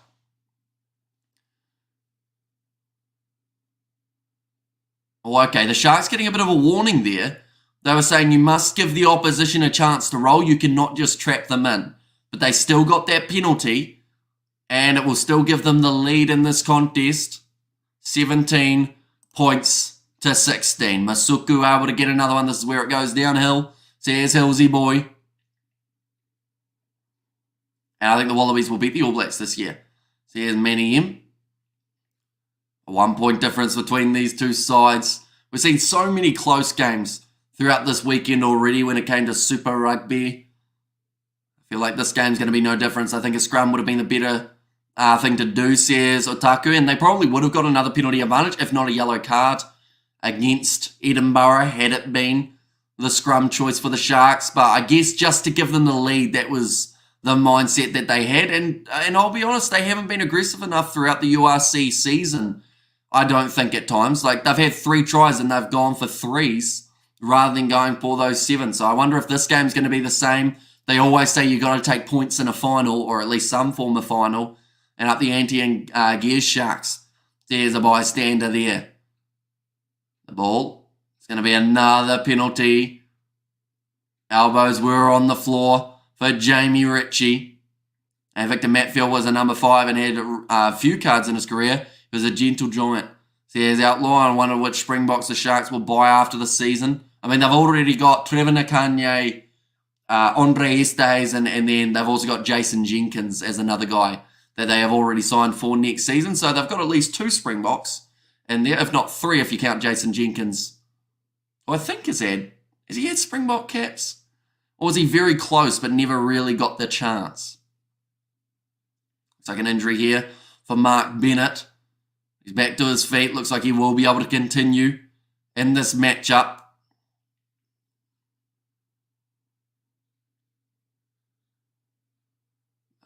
.30 minutes remaining in this contest. The Sharks fans are loving what they are seeing, although they'd love to see 1 or 2 more tries get put on the board first, of course.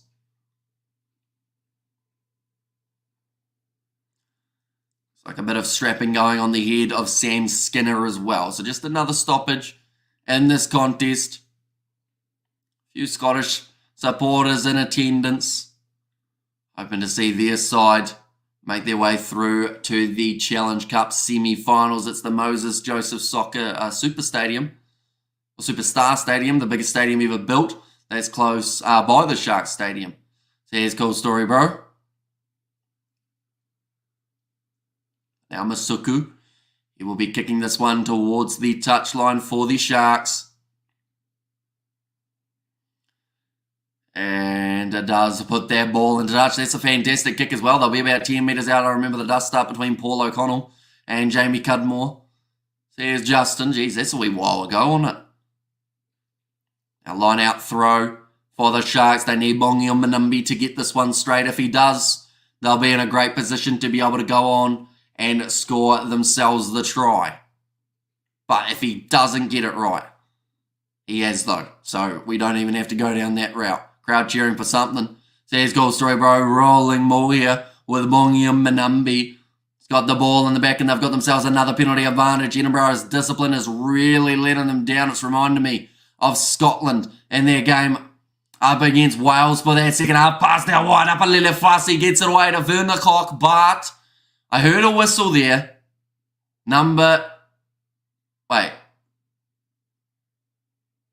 11's offside. So that is going to be against Makazole Mapimpi. It would have been a certain try for the Sharks. Wait, no, 11's offside. So it was a forward pass that they've called here from Upper Lelefasi out wide. Do you think who do you think made Edinburgh a tougher team to play against? Says Taku. I mean, I think Ben Healy's a handy option at 10 for them. He seems to be able to add quite a bit to their, I guess, different types of plays. Quite a playmaker. Pierce Scoorman. It's tricky to say because, of course, scrums are struggling for Edinburgh in this game. But overall, his running ability for a prop is pretty handy. He's already got himself the lone try for Edinburgh in this game. Looks like Masuku is once again going to go for the 3 points. This gives him a 4-point lead, which, I mean, is handy enough. But is this the time where you start pouring on the afterburners and you start going for 7-pointers rather than the 3s? You've got Edinburgh in a lot of trouble discipline-wise. They'd rather go for 3s. That is why they're 13th or so on the URC table. Not aggressive enough for my liking here. With an animal like a shark as a logo, when they smell blood in the water, they've got to go for it. And why Edinburgh are giving away so many penalties? Just the lack of discipline, I think, in the second half, similar to what we saw for the Sharks in the first. Who do you think the Canes can beat, or do you think the Canes can beat these teams? It's very hard to say. Depends on where the game's taking place, depends on the time of year, depends on who's in the squads.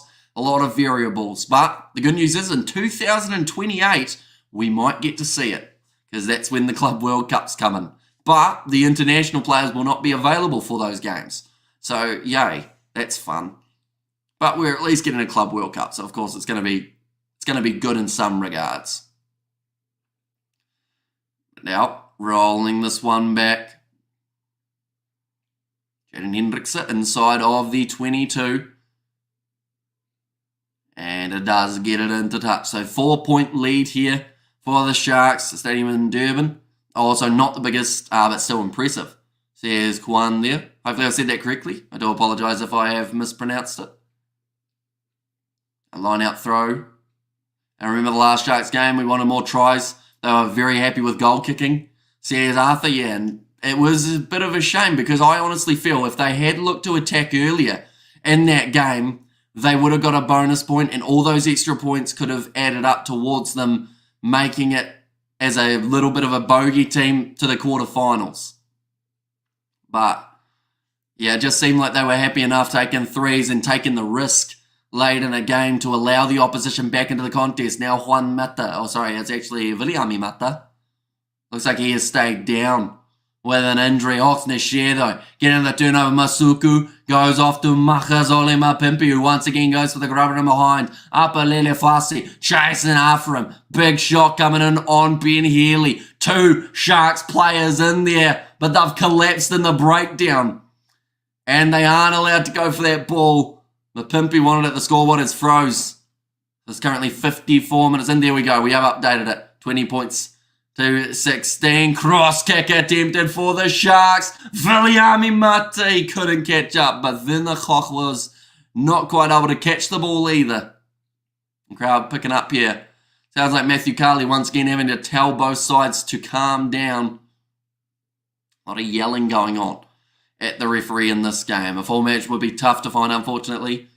Says bystander.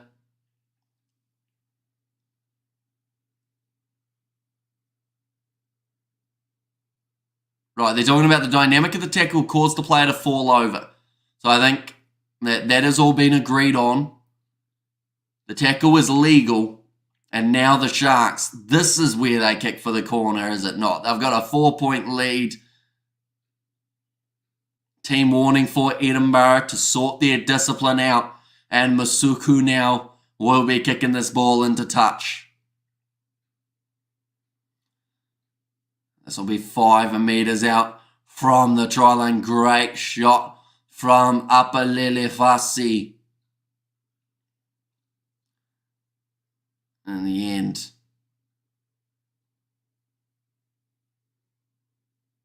In through the side was actually the penalty against Edinburgh for that one. I would have preferred a one-off game between the European champions and Super Rugby champions rather than a tournament session, although we do currently get that. We got that with Crusaders versus Munster. It did take place earlier on, but once again, that was taking place when Munster didn't have their best side, when the Crusaders didn't have their best side, and also overlapping with the Six Nations, so hardly anyone knew that game took place. So they as much as they want a club rugby competition with multiple clubs, they seem to be trying their absolute best to make it a failure so that they don't have to do it. It sounds like something crowd making noise. Says goal story, Umbanambi's just gone straight through the middle, and that'll be the try for the Sharks. Plumtree's got a big smile on his face. I don't know where that gap came from, but it was a big enough one for Umbanambi to go through with his arms outstretched like he's an aeroplane. And he scores the try for the Sharks there. That is his first Challenge Cup try. In his second appearance, the Sharks could have won the 2020 Super Rugby. Went for COVID, says Kwan. And that's game, says Hillsy Boy. But great rolling maul initially from Edinburgh. And then just does the spin. Goes off the back on Banambi. And scores the try. Game over, cash up, says Bhavani. And game, set, match, says Outlaw. And try Sharks, says Bhavani. And that's game. I wouldn't guarantee it yet. Yes, they're in a very good position now. But I still think that there's a bit of juice left in this Edinburgh side. It's their discipline, though, that is drastically going to have to improve if they want a chance of not losing this game badly. Plumtree's influence now shown, says Robin Wood. Nah, Stormers would have won 2020. That kick has gone over from Masuku. Was it like an NFL running back spin? It was a little bit. You know, he was coming off the back and then just spun to his left. The gap was huge because I think they didn't realise that Umbanambi had that ball and told you they come back strong. Says Marion Foster there. Now Edinburgh, they are $15 underdogs, ladies and gentlemen. And when it has set on an end, hopefully I've said that correctly. I think I've mispronounced that though. I said boom, boom, boom. As well, it looks like Bongi Umbanambi going to be making his way from the field. Just scored the try. Now Daniel Justa is making his way on. Leinster game, are you covering? I am indeed. Leinster versus La Rochelle. That is kicking off in around 3.5 hours time. And we are going to be covering that game on the channel alongside the one that has taken place afterwards, which is the Vodacom Bulls taking on the Northampton Saints. Plumtree is a massive, physically saw him in 2008 in a bar. No Amish team, hope the Sharks win. Beautiful boys, says Rebel Rose. And no ball, no game, Eben. Or no game for Edinburgh, says Ronnie. The Sharks using any mistake to their advantage. And yeah, they've looked a lot better in the second half. So whatever was said at halftime has obviously worked. I've said it's going to be a very difficult chase. How much time? There's still another 22 minutes remaining in this game. So plenty of time for either the Sharks to score again or Edinburgh to bring it back within 7. They're currently down by 11 here. And their ball discipline cost them the game because the Sharks had 5-star defending when they are fired up. And are there any Edinburgh fans there? I saw one Scottish flag. I haven't seen too much else, though, in terms of support for Edinburgh in these games when they have played in South Africa. But I want to say there's a little bit of support for them. It was the favourite for today. Says Hanoi. If we're talking about this game, the Sharks came in as quite heavy favourites. For La Rochelle versus Leinster, Leinster are favourites. And then for Bulls versus Saints, the Saints are the favourites by a decent margin. And that is because of the Bulls going with a little bit more of an impromptu side with a few differences than what we would normally expect to see from a strong Bulls lineup. But that does not mean they don't have a chance of being able to win that game. I'm looking forward to seeing how it goes. Not even hot today. What's up, Scotland? Says a cool story, bro. I'm seeing a lot more trash talk now that there's an 11-point difference between these two sides. But, like, this game is not over yet. That's the thing. Can't count the chickens before they hatch.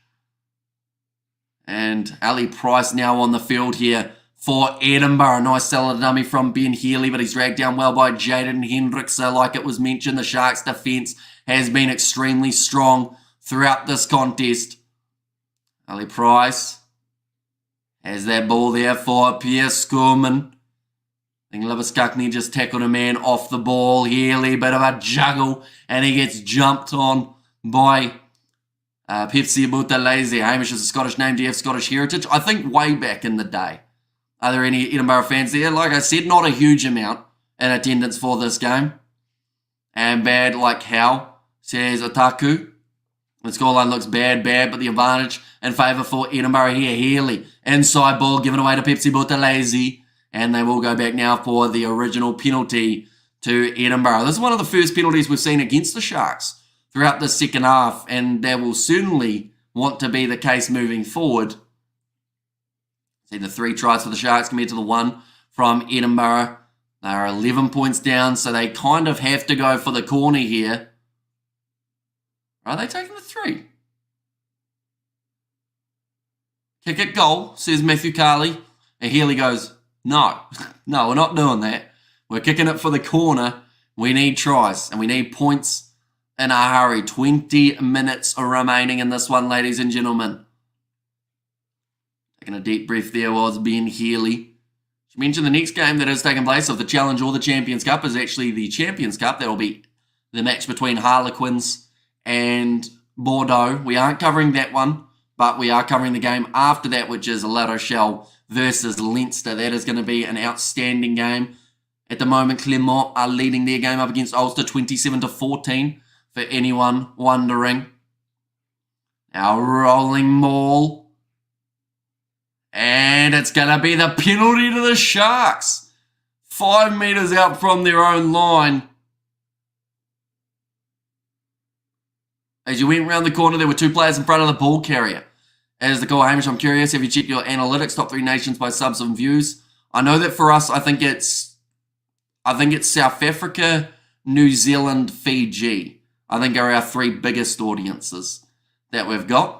My uncle-in-law is Scottish. He works at the harbour there. Man, he's a fan. Or maybe he's a fan, says Cool Story Bro. But now the Sharks are able to relieve that pressure.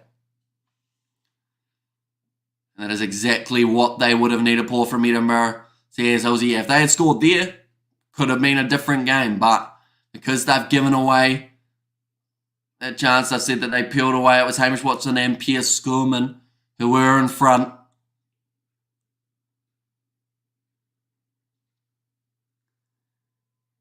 Our ball's thrown in, beautifully taken by the Sharks. And now Daniel Justa has that one available at the back. Edinburgh needs to calm down. They had an opportunity, but to waste it. Says Otaku, kicked high from Grant Williams, who replaces Hendricks. Werner Koch runs onto that ball, gets the offload away to Pepsi Butalese. Ball is still there. Nice protection work from Werner Koch. Keep that ball alive for the Sharks. Now Evan Etzebev goes in behind to Ethan Uka. It looked like he had just a little bit of a handling error. I'm the most Durban person here. Says Cool Story Bro. That's going to be passed out wide from Masuku. Look close to 4, but they've already got another penalty advantage here against Edinburgh. We're letting this game slip. Oxnishye now going back to Lucanio. I'm on the outside. Going to Ethan Hooker, who cuts back inwards, but they had numbers on the short side. Oh, Vincent Tuchuk is hit hard there by Duan van der Merwe.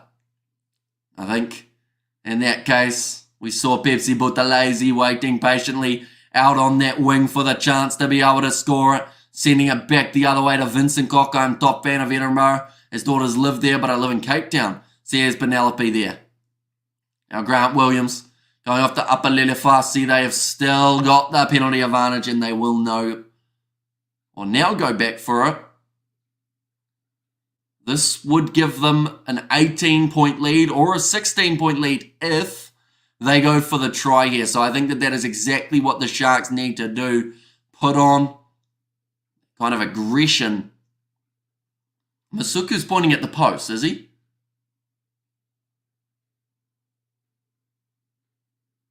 They're taking the 3. Or are they? Yeah, they are. Okay, so this is to try and secure this game so that they can't lose, per se. It won't win them the game, this kick, but it can make it so that they can be, at worst, a draw, I believe, with the amount of time remaining. Interesting choice. So make it a 14-point game, though, which would mean that Edinburgh would need 2 kicks over. So if it goes to a draw, we go to golden point time, ladies and gentlemen. And then after that, it is a kickoff, where they go off the tee. We haven't seen too many of those recently, like the commentators have just said. The last one I can remember covering was Munster versus Toulouse, I believe, for the Champions Cup. About a year or two ago, I think it was. Masuku, he's got that one over, and that is going to make the score now 30 points to 16. Born in Durban, but raised in Peter Maritzburg, says Otaku. Now, it's going to make the score 30-16.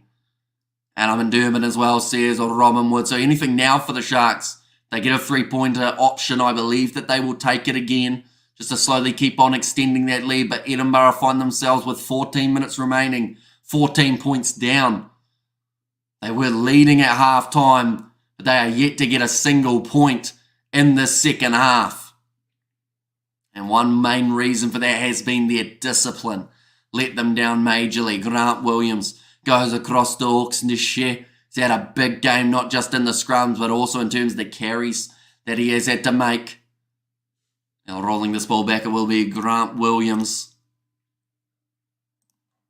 Get that high. Chasing after this one. Beautifully claimed, though, from Hussein, who's very close to getting put into touch, and that ball has gone out. Great work again from the Sharks. They will now have themselves the line out. I think that the realisation is just starting to hit Edinburgh. It is certainly not their day.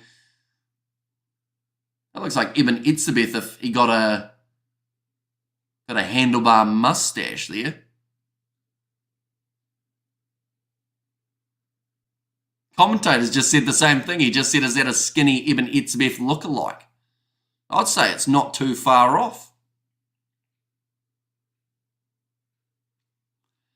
Now, 13 minutes remaining. Nicely taken by Eben Etzebeth. Goes across to Williams now. Masuku puts it high. It's going to be an awkward one. Swirling. Nicely taken, though, by Wes Goose. And I support all South African teams. Says Ritz Zeman. Of course, another South African side is going to be in action in only about 6 hours' time. That is the match between the Bulls and Northampton Saints. Be sure to pop in for that live stream, as we are going to be live on the channel as well. Clermont beating Ulster. So it seems the Sharks will play them. How is the venue decided between them? Says by standard. Normally, it's based off rankings, but I think for the Challenge and the Champions Cup, they already have predetermined venues, or options for the venues, I should say. Kicked him behind. Masuku looking for the 50-22. Jacob Henry with the ball in hand. We have not seen that man for about 60 minutes.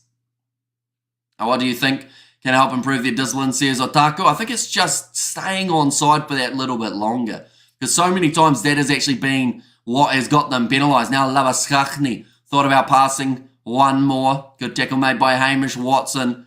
Through the middle, Dave Cherry. 7 almost ended up getting himself penalised. Here comes Vernichok down the wing, showing off that acceleration. Now Grant Williams going across, new penalty advantage against Edinburgh. Masuku sells the dummy. 10 minutes till it's finished, says Hilsey Boy. And now up a Lelefasi. There's still 1 or 2 more tries in the Sharks tank if they want it. Here comes Pepsi Buthelezi. Gets within 10, no penalty advantage against Edinburgh. And Sharks on fire, says Julian Moses. They'll go back for the original penalty. Should mention there's also Women's Six Nations that is going to be taking place very shortly. And Clermont have actually run away in their game up against Ulster, sitting 41 points to 14 as we currently sit. Yeah, the Women's Six Nations, Scotland versus England and Ireland versus Wales. The 2 games that are going to be taking place. I believe they are up to the second last. No, they must be round 3 at the moment for the Women's Six Nations. Still 2 rounds to go. with England sitting at the top of the bunch, followed by France, then Italy, then Scotland, Ireland and Wales yet to get themselves a victory as of yet. Looks like Evan Etzebeth now having a bit of a chat there with Masuku. We see a sub being made by Edinburgh. That is going to be Chris Dean. That is for Jacob Henry, who only just got his first touch in the second half, and now they've decided they'll take him off. 10 minutes left now on the clock for this game, ladies and gentlemen. I will mention once again, if you are new to the channel, be sure to hit that subscribe button. It is greatly appreciated. Looks like the penalty option is the one that the Sharks will go for, looking for another 3-pointer here to give them the lead of 17 points in total. The Sharks too fit today, rejuvenating weather. Says, cool story, bro. Yeah, down by 2 going into the second half. They have got 16 unanswered points so far throughout the second 30 minutes so far, but they've still got 10 more minutes to go. Masuku. Now I'll line up this kick for the Sharks. Taking some deep breaths. Now line up this kick. It's got plenty of height. And it has gone over from Sia Masuku. So that will now make the score 33 points to 16. 9 minutes left now remaining.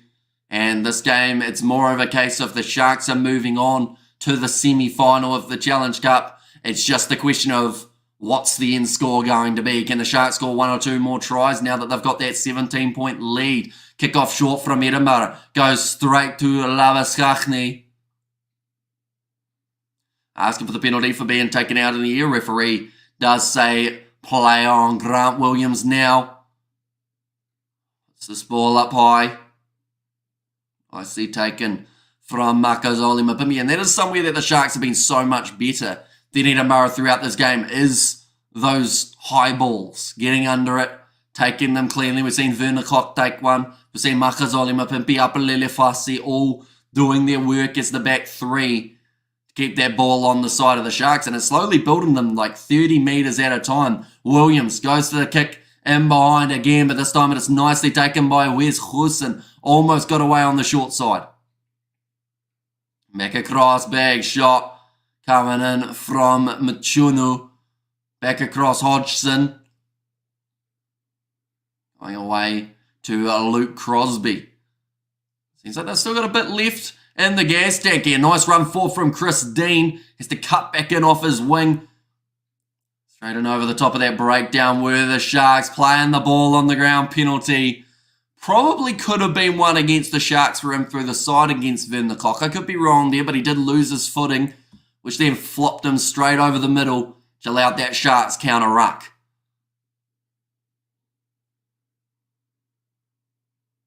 The penalty's the other way, and it's going to be the Edinburgh penalty there. They have reversed it. I believe the TMO is the one who got involved for that one.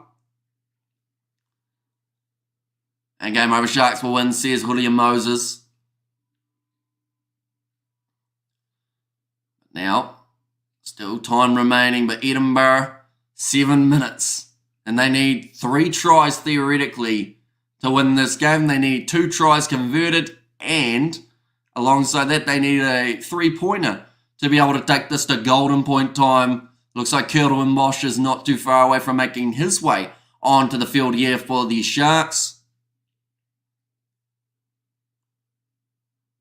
It's going to be his 100th cap they have just mentioned, so a big achievement for Kerwin Bosch, only 26 years of age as well. So to already have the 100 caps under his belt is incredibly impressive. And Dave Cherry with this line-out throw. It's gone over the top. Beautifully done for Edinburgh. Have now got themselves the possession, and they've also got themselves the penalty for Pepsi Buthelezi. Not rolling away. Crowd noise try. Says, cool story, bro. Now back across again. Richie. The penalty advantage here, which means that they will go back for the original penalty. Makazole Mapimpi would have been breaking away for the try. Throws the ball away. It's a little bit of that experienced veteran nature from Makazole Mapimpi. Knows that will use up an extra maybe 10 or so seconds to get that ball from where he threw it, which is all going to take time out of this game. Now in sevens that would be a yellow card, but of course in rugby union, can slightly get away with it if you're strategic. Now, time is off. 6 minutes remaining here. You can tell how poor Edinburgh have been by the fact you've hardly mentioned Van der Merwe. Says Gleason, although I think that's also down to the fact that he hasn't gone searching for the ball enough, unfortunately. In Bordeaux versus Harlequins, which you won't be covering, you have to guess a score. He stays in first try, definitely, if he's starting fit. So, for my score, like the Harlequins, don't get me wrong, they're a great side. And they dug deep up against Glasgow, but in Bordeaux, I just see Bordeaux winning that game by about 10 or so points. So I'll go like 33-23. I've realised 33 is maybe because of this, so like maybe 34-24 instead. Somewhere around there. Now, rolling ball here.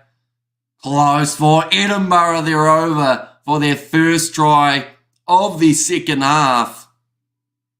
This game should be over, but you just never know.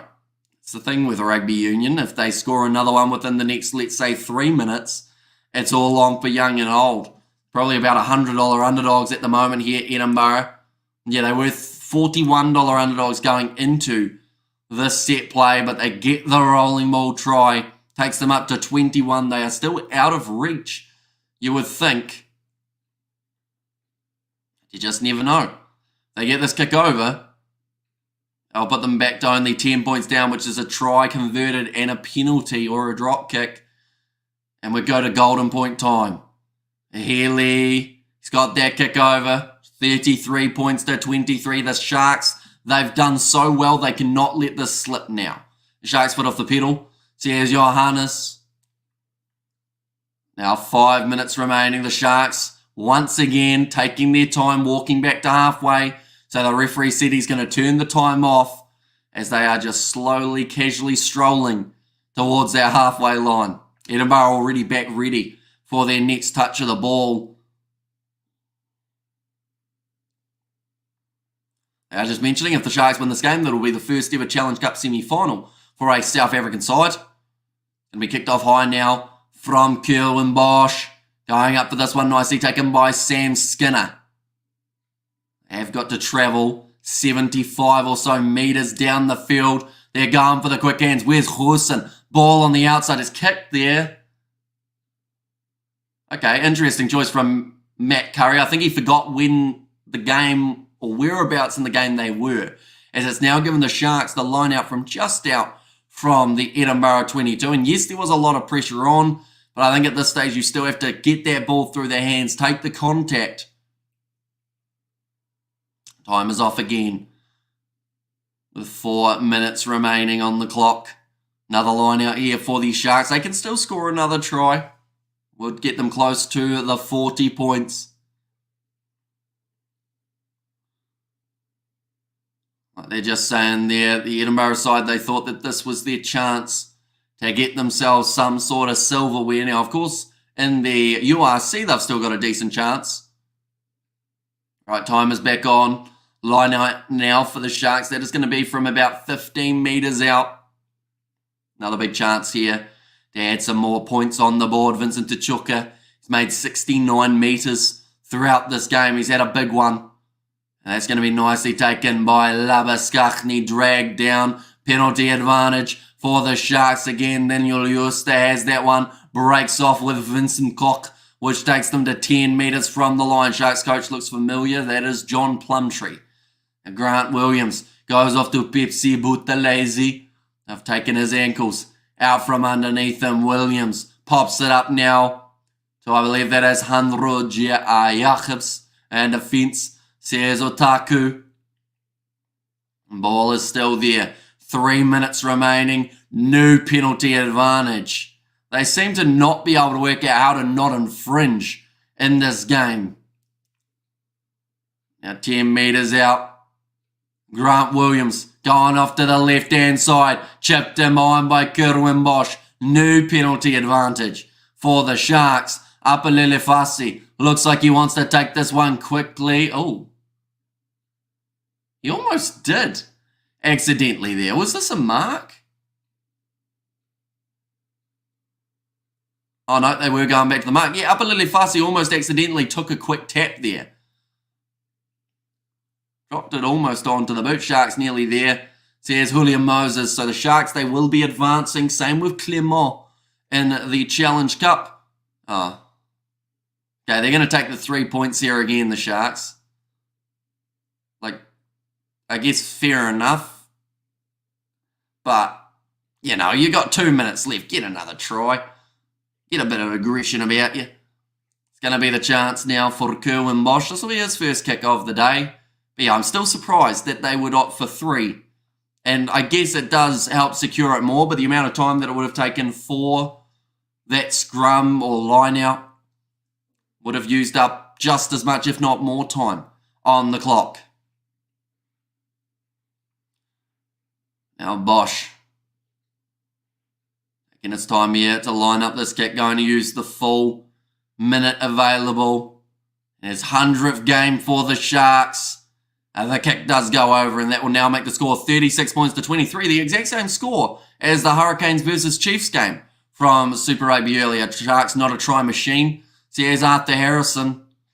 And I mean, up against Clermont, who have got 48 points in their game. And just looking through at this, the Sharks have scored, I believe is that 3 or 4 tries? I think they've scored 4 in this game. I'm just going to make sure. It may actually be 3 that they've been able to score in this game when it comes to the stats. So yeah, they've scored 3 tries. And out of just comparison, Clermont, the side that they will be playing in the next contest, as they currently sit, we'll go here, we'll go here. So far, Clermont in their game, they have scored 6 tries. So double the tries that we've seen the Sharks score. They've got their yes from Julian and put point scores, says Otaku. And also we've got there, the cup is coming home, says winning. I assume you are talking the Challenge Cup in that case. And of course, this is the furthest that a South African side has made it in a Challenge Cup competition for the South Sea Sharks. But we have just heard the full-time siren. It's going to be the free kick now. Oh. Okay, Ali Price was not quite on the mark. Sharks giving away the free kick. Now look to try and close this gap a little bit more. Looks like Ali Price is going to take the quick tap and go. They don't want to give up just as of yet, Edinburgh. They want to keep this game flowing. They've scored, I believe, 1 try. Or have they? No, sorry. They've got 2 tries throughout this game. They want a 3rd. Oh, that's a tip tackle, but luckily he's hit him all right. It's going to be play on there. Good tackle made by Ral. Another advantage, I believe this time it is for... This looks like an injury for Edinburgh as well. Sorry for saying about 7 sentences at once. But yeah, this looks like a broken hand or something for Sam Skinner. Or at least something happened in the way that he landed from the tip tackle. Hamish, do you know who our ruling party is? Thanks for the commentary. See you later. I do not know, to be honest. I know nothing about South African politics. And thanks for your coverage, Hamish. See you and the lads for the Leinster game. See you, the bystander. So, of course, that game is going to be taking place in around 3 hours' time is when we are starting our live stream for that contest. So anyone who is new, of course, be sure to hit that subscribe button. We will also give you the update on what happened in that Harlequins versus Bordeaux game. And cheers, says Otaku. But still last chance for Edinburgh here. Wouldn't mind one more try just to close out this game. Dave Cherry throws it in, nicely taken by Jamie Ritchie. The rolling ball looks very well set here. I don't understand why they keep going. Not like Edinburgh can even it. And that is another try for Dave Cherry. That is why they continued. They wanted to play for pride. They wanted to get one last one on the board, and they will bring up possibly 30 points in this contest. So it's going to be within 7, I guess, which looks a lot better on the score sheet for Edinburgh. And thanks, Hamish. As ever, great commentary, says Penelope. Thank you very much. The last try of the match coming for Dave Cherry and Edinburgh in this contest. But the Sharks, they are now making their way through to the next stage of the Challenge Cup. They will go head-to-head with Clermont, who are currently winning their game at 48 points to 14. Playing to the end is vital for character, says Arthur there, and Ben Healy now will have the last kick of this contest as well. He is sitting 5 from 5, so he has done all that he could have in terms of the goal-kicking aspect of this contest. Unfortunately for Edinburgh, though, the thing that really hurts them in this game, we're going to see here, discipline. They've given away 13 penalties. Sharks only given away 3 throughout that second half compared to the 8 that they gave away in the first. Ben Healy has got another kick over, and that is going to make the end score in this contest 36 points to 30. The Sharks making their way through to the Challenge Cup semi-final, taking place early May. So only in a few weeks' time, ladies and gentlemen, we will hopefully be covering that game on the channel as well. And good effort, Edinburgh. Stale sometimes, but stuck in well. I live 100 miles from Edinburgh City. It's beautiful. Cheers, Eric. Yeah, the next game that we have got will be starting in 3 hours' time. That is perfect timing for Mark's question. And that will be Leinster versus La Rochelle.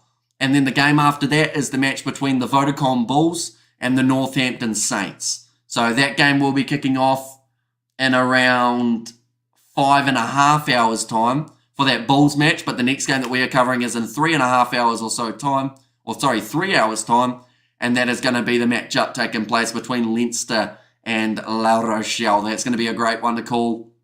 And I do thank you all very much for tuning in. If you did enjoy, be sure to leave a like and subscribe to the channel. And I will see you all for the next one.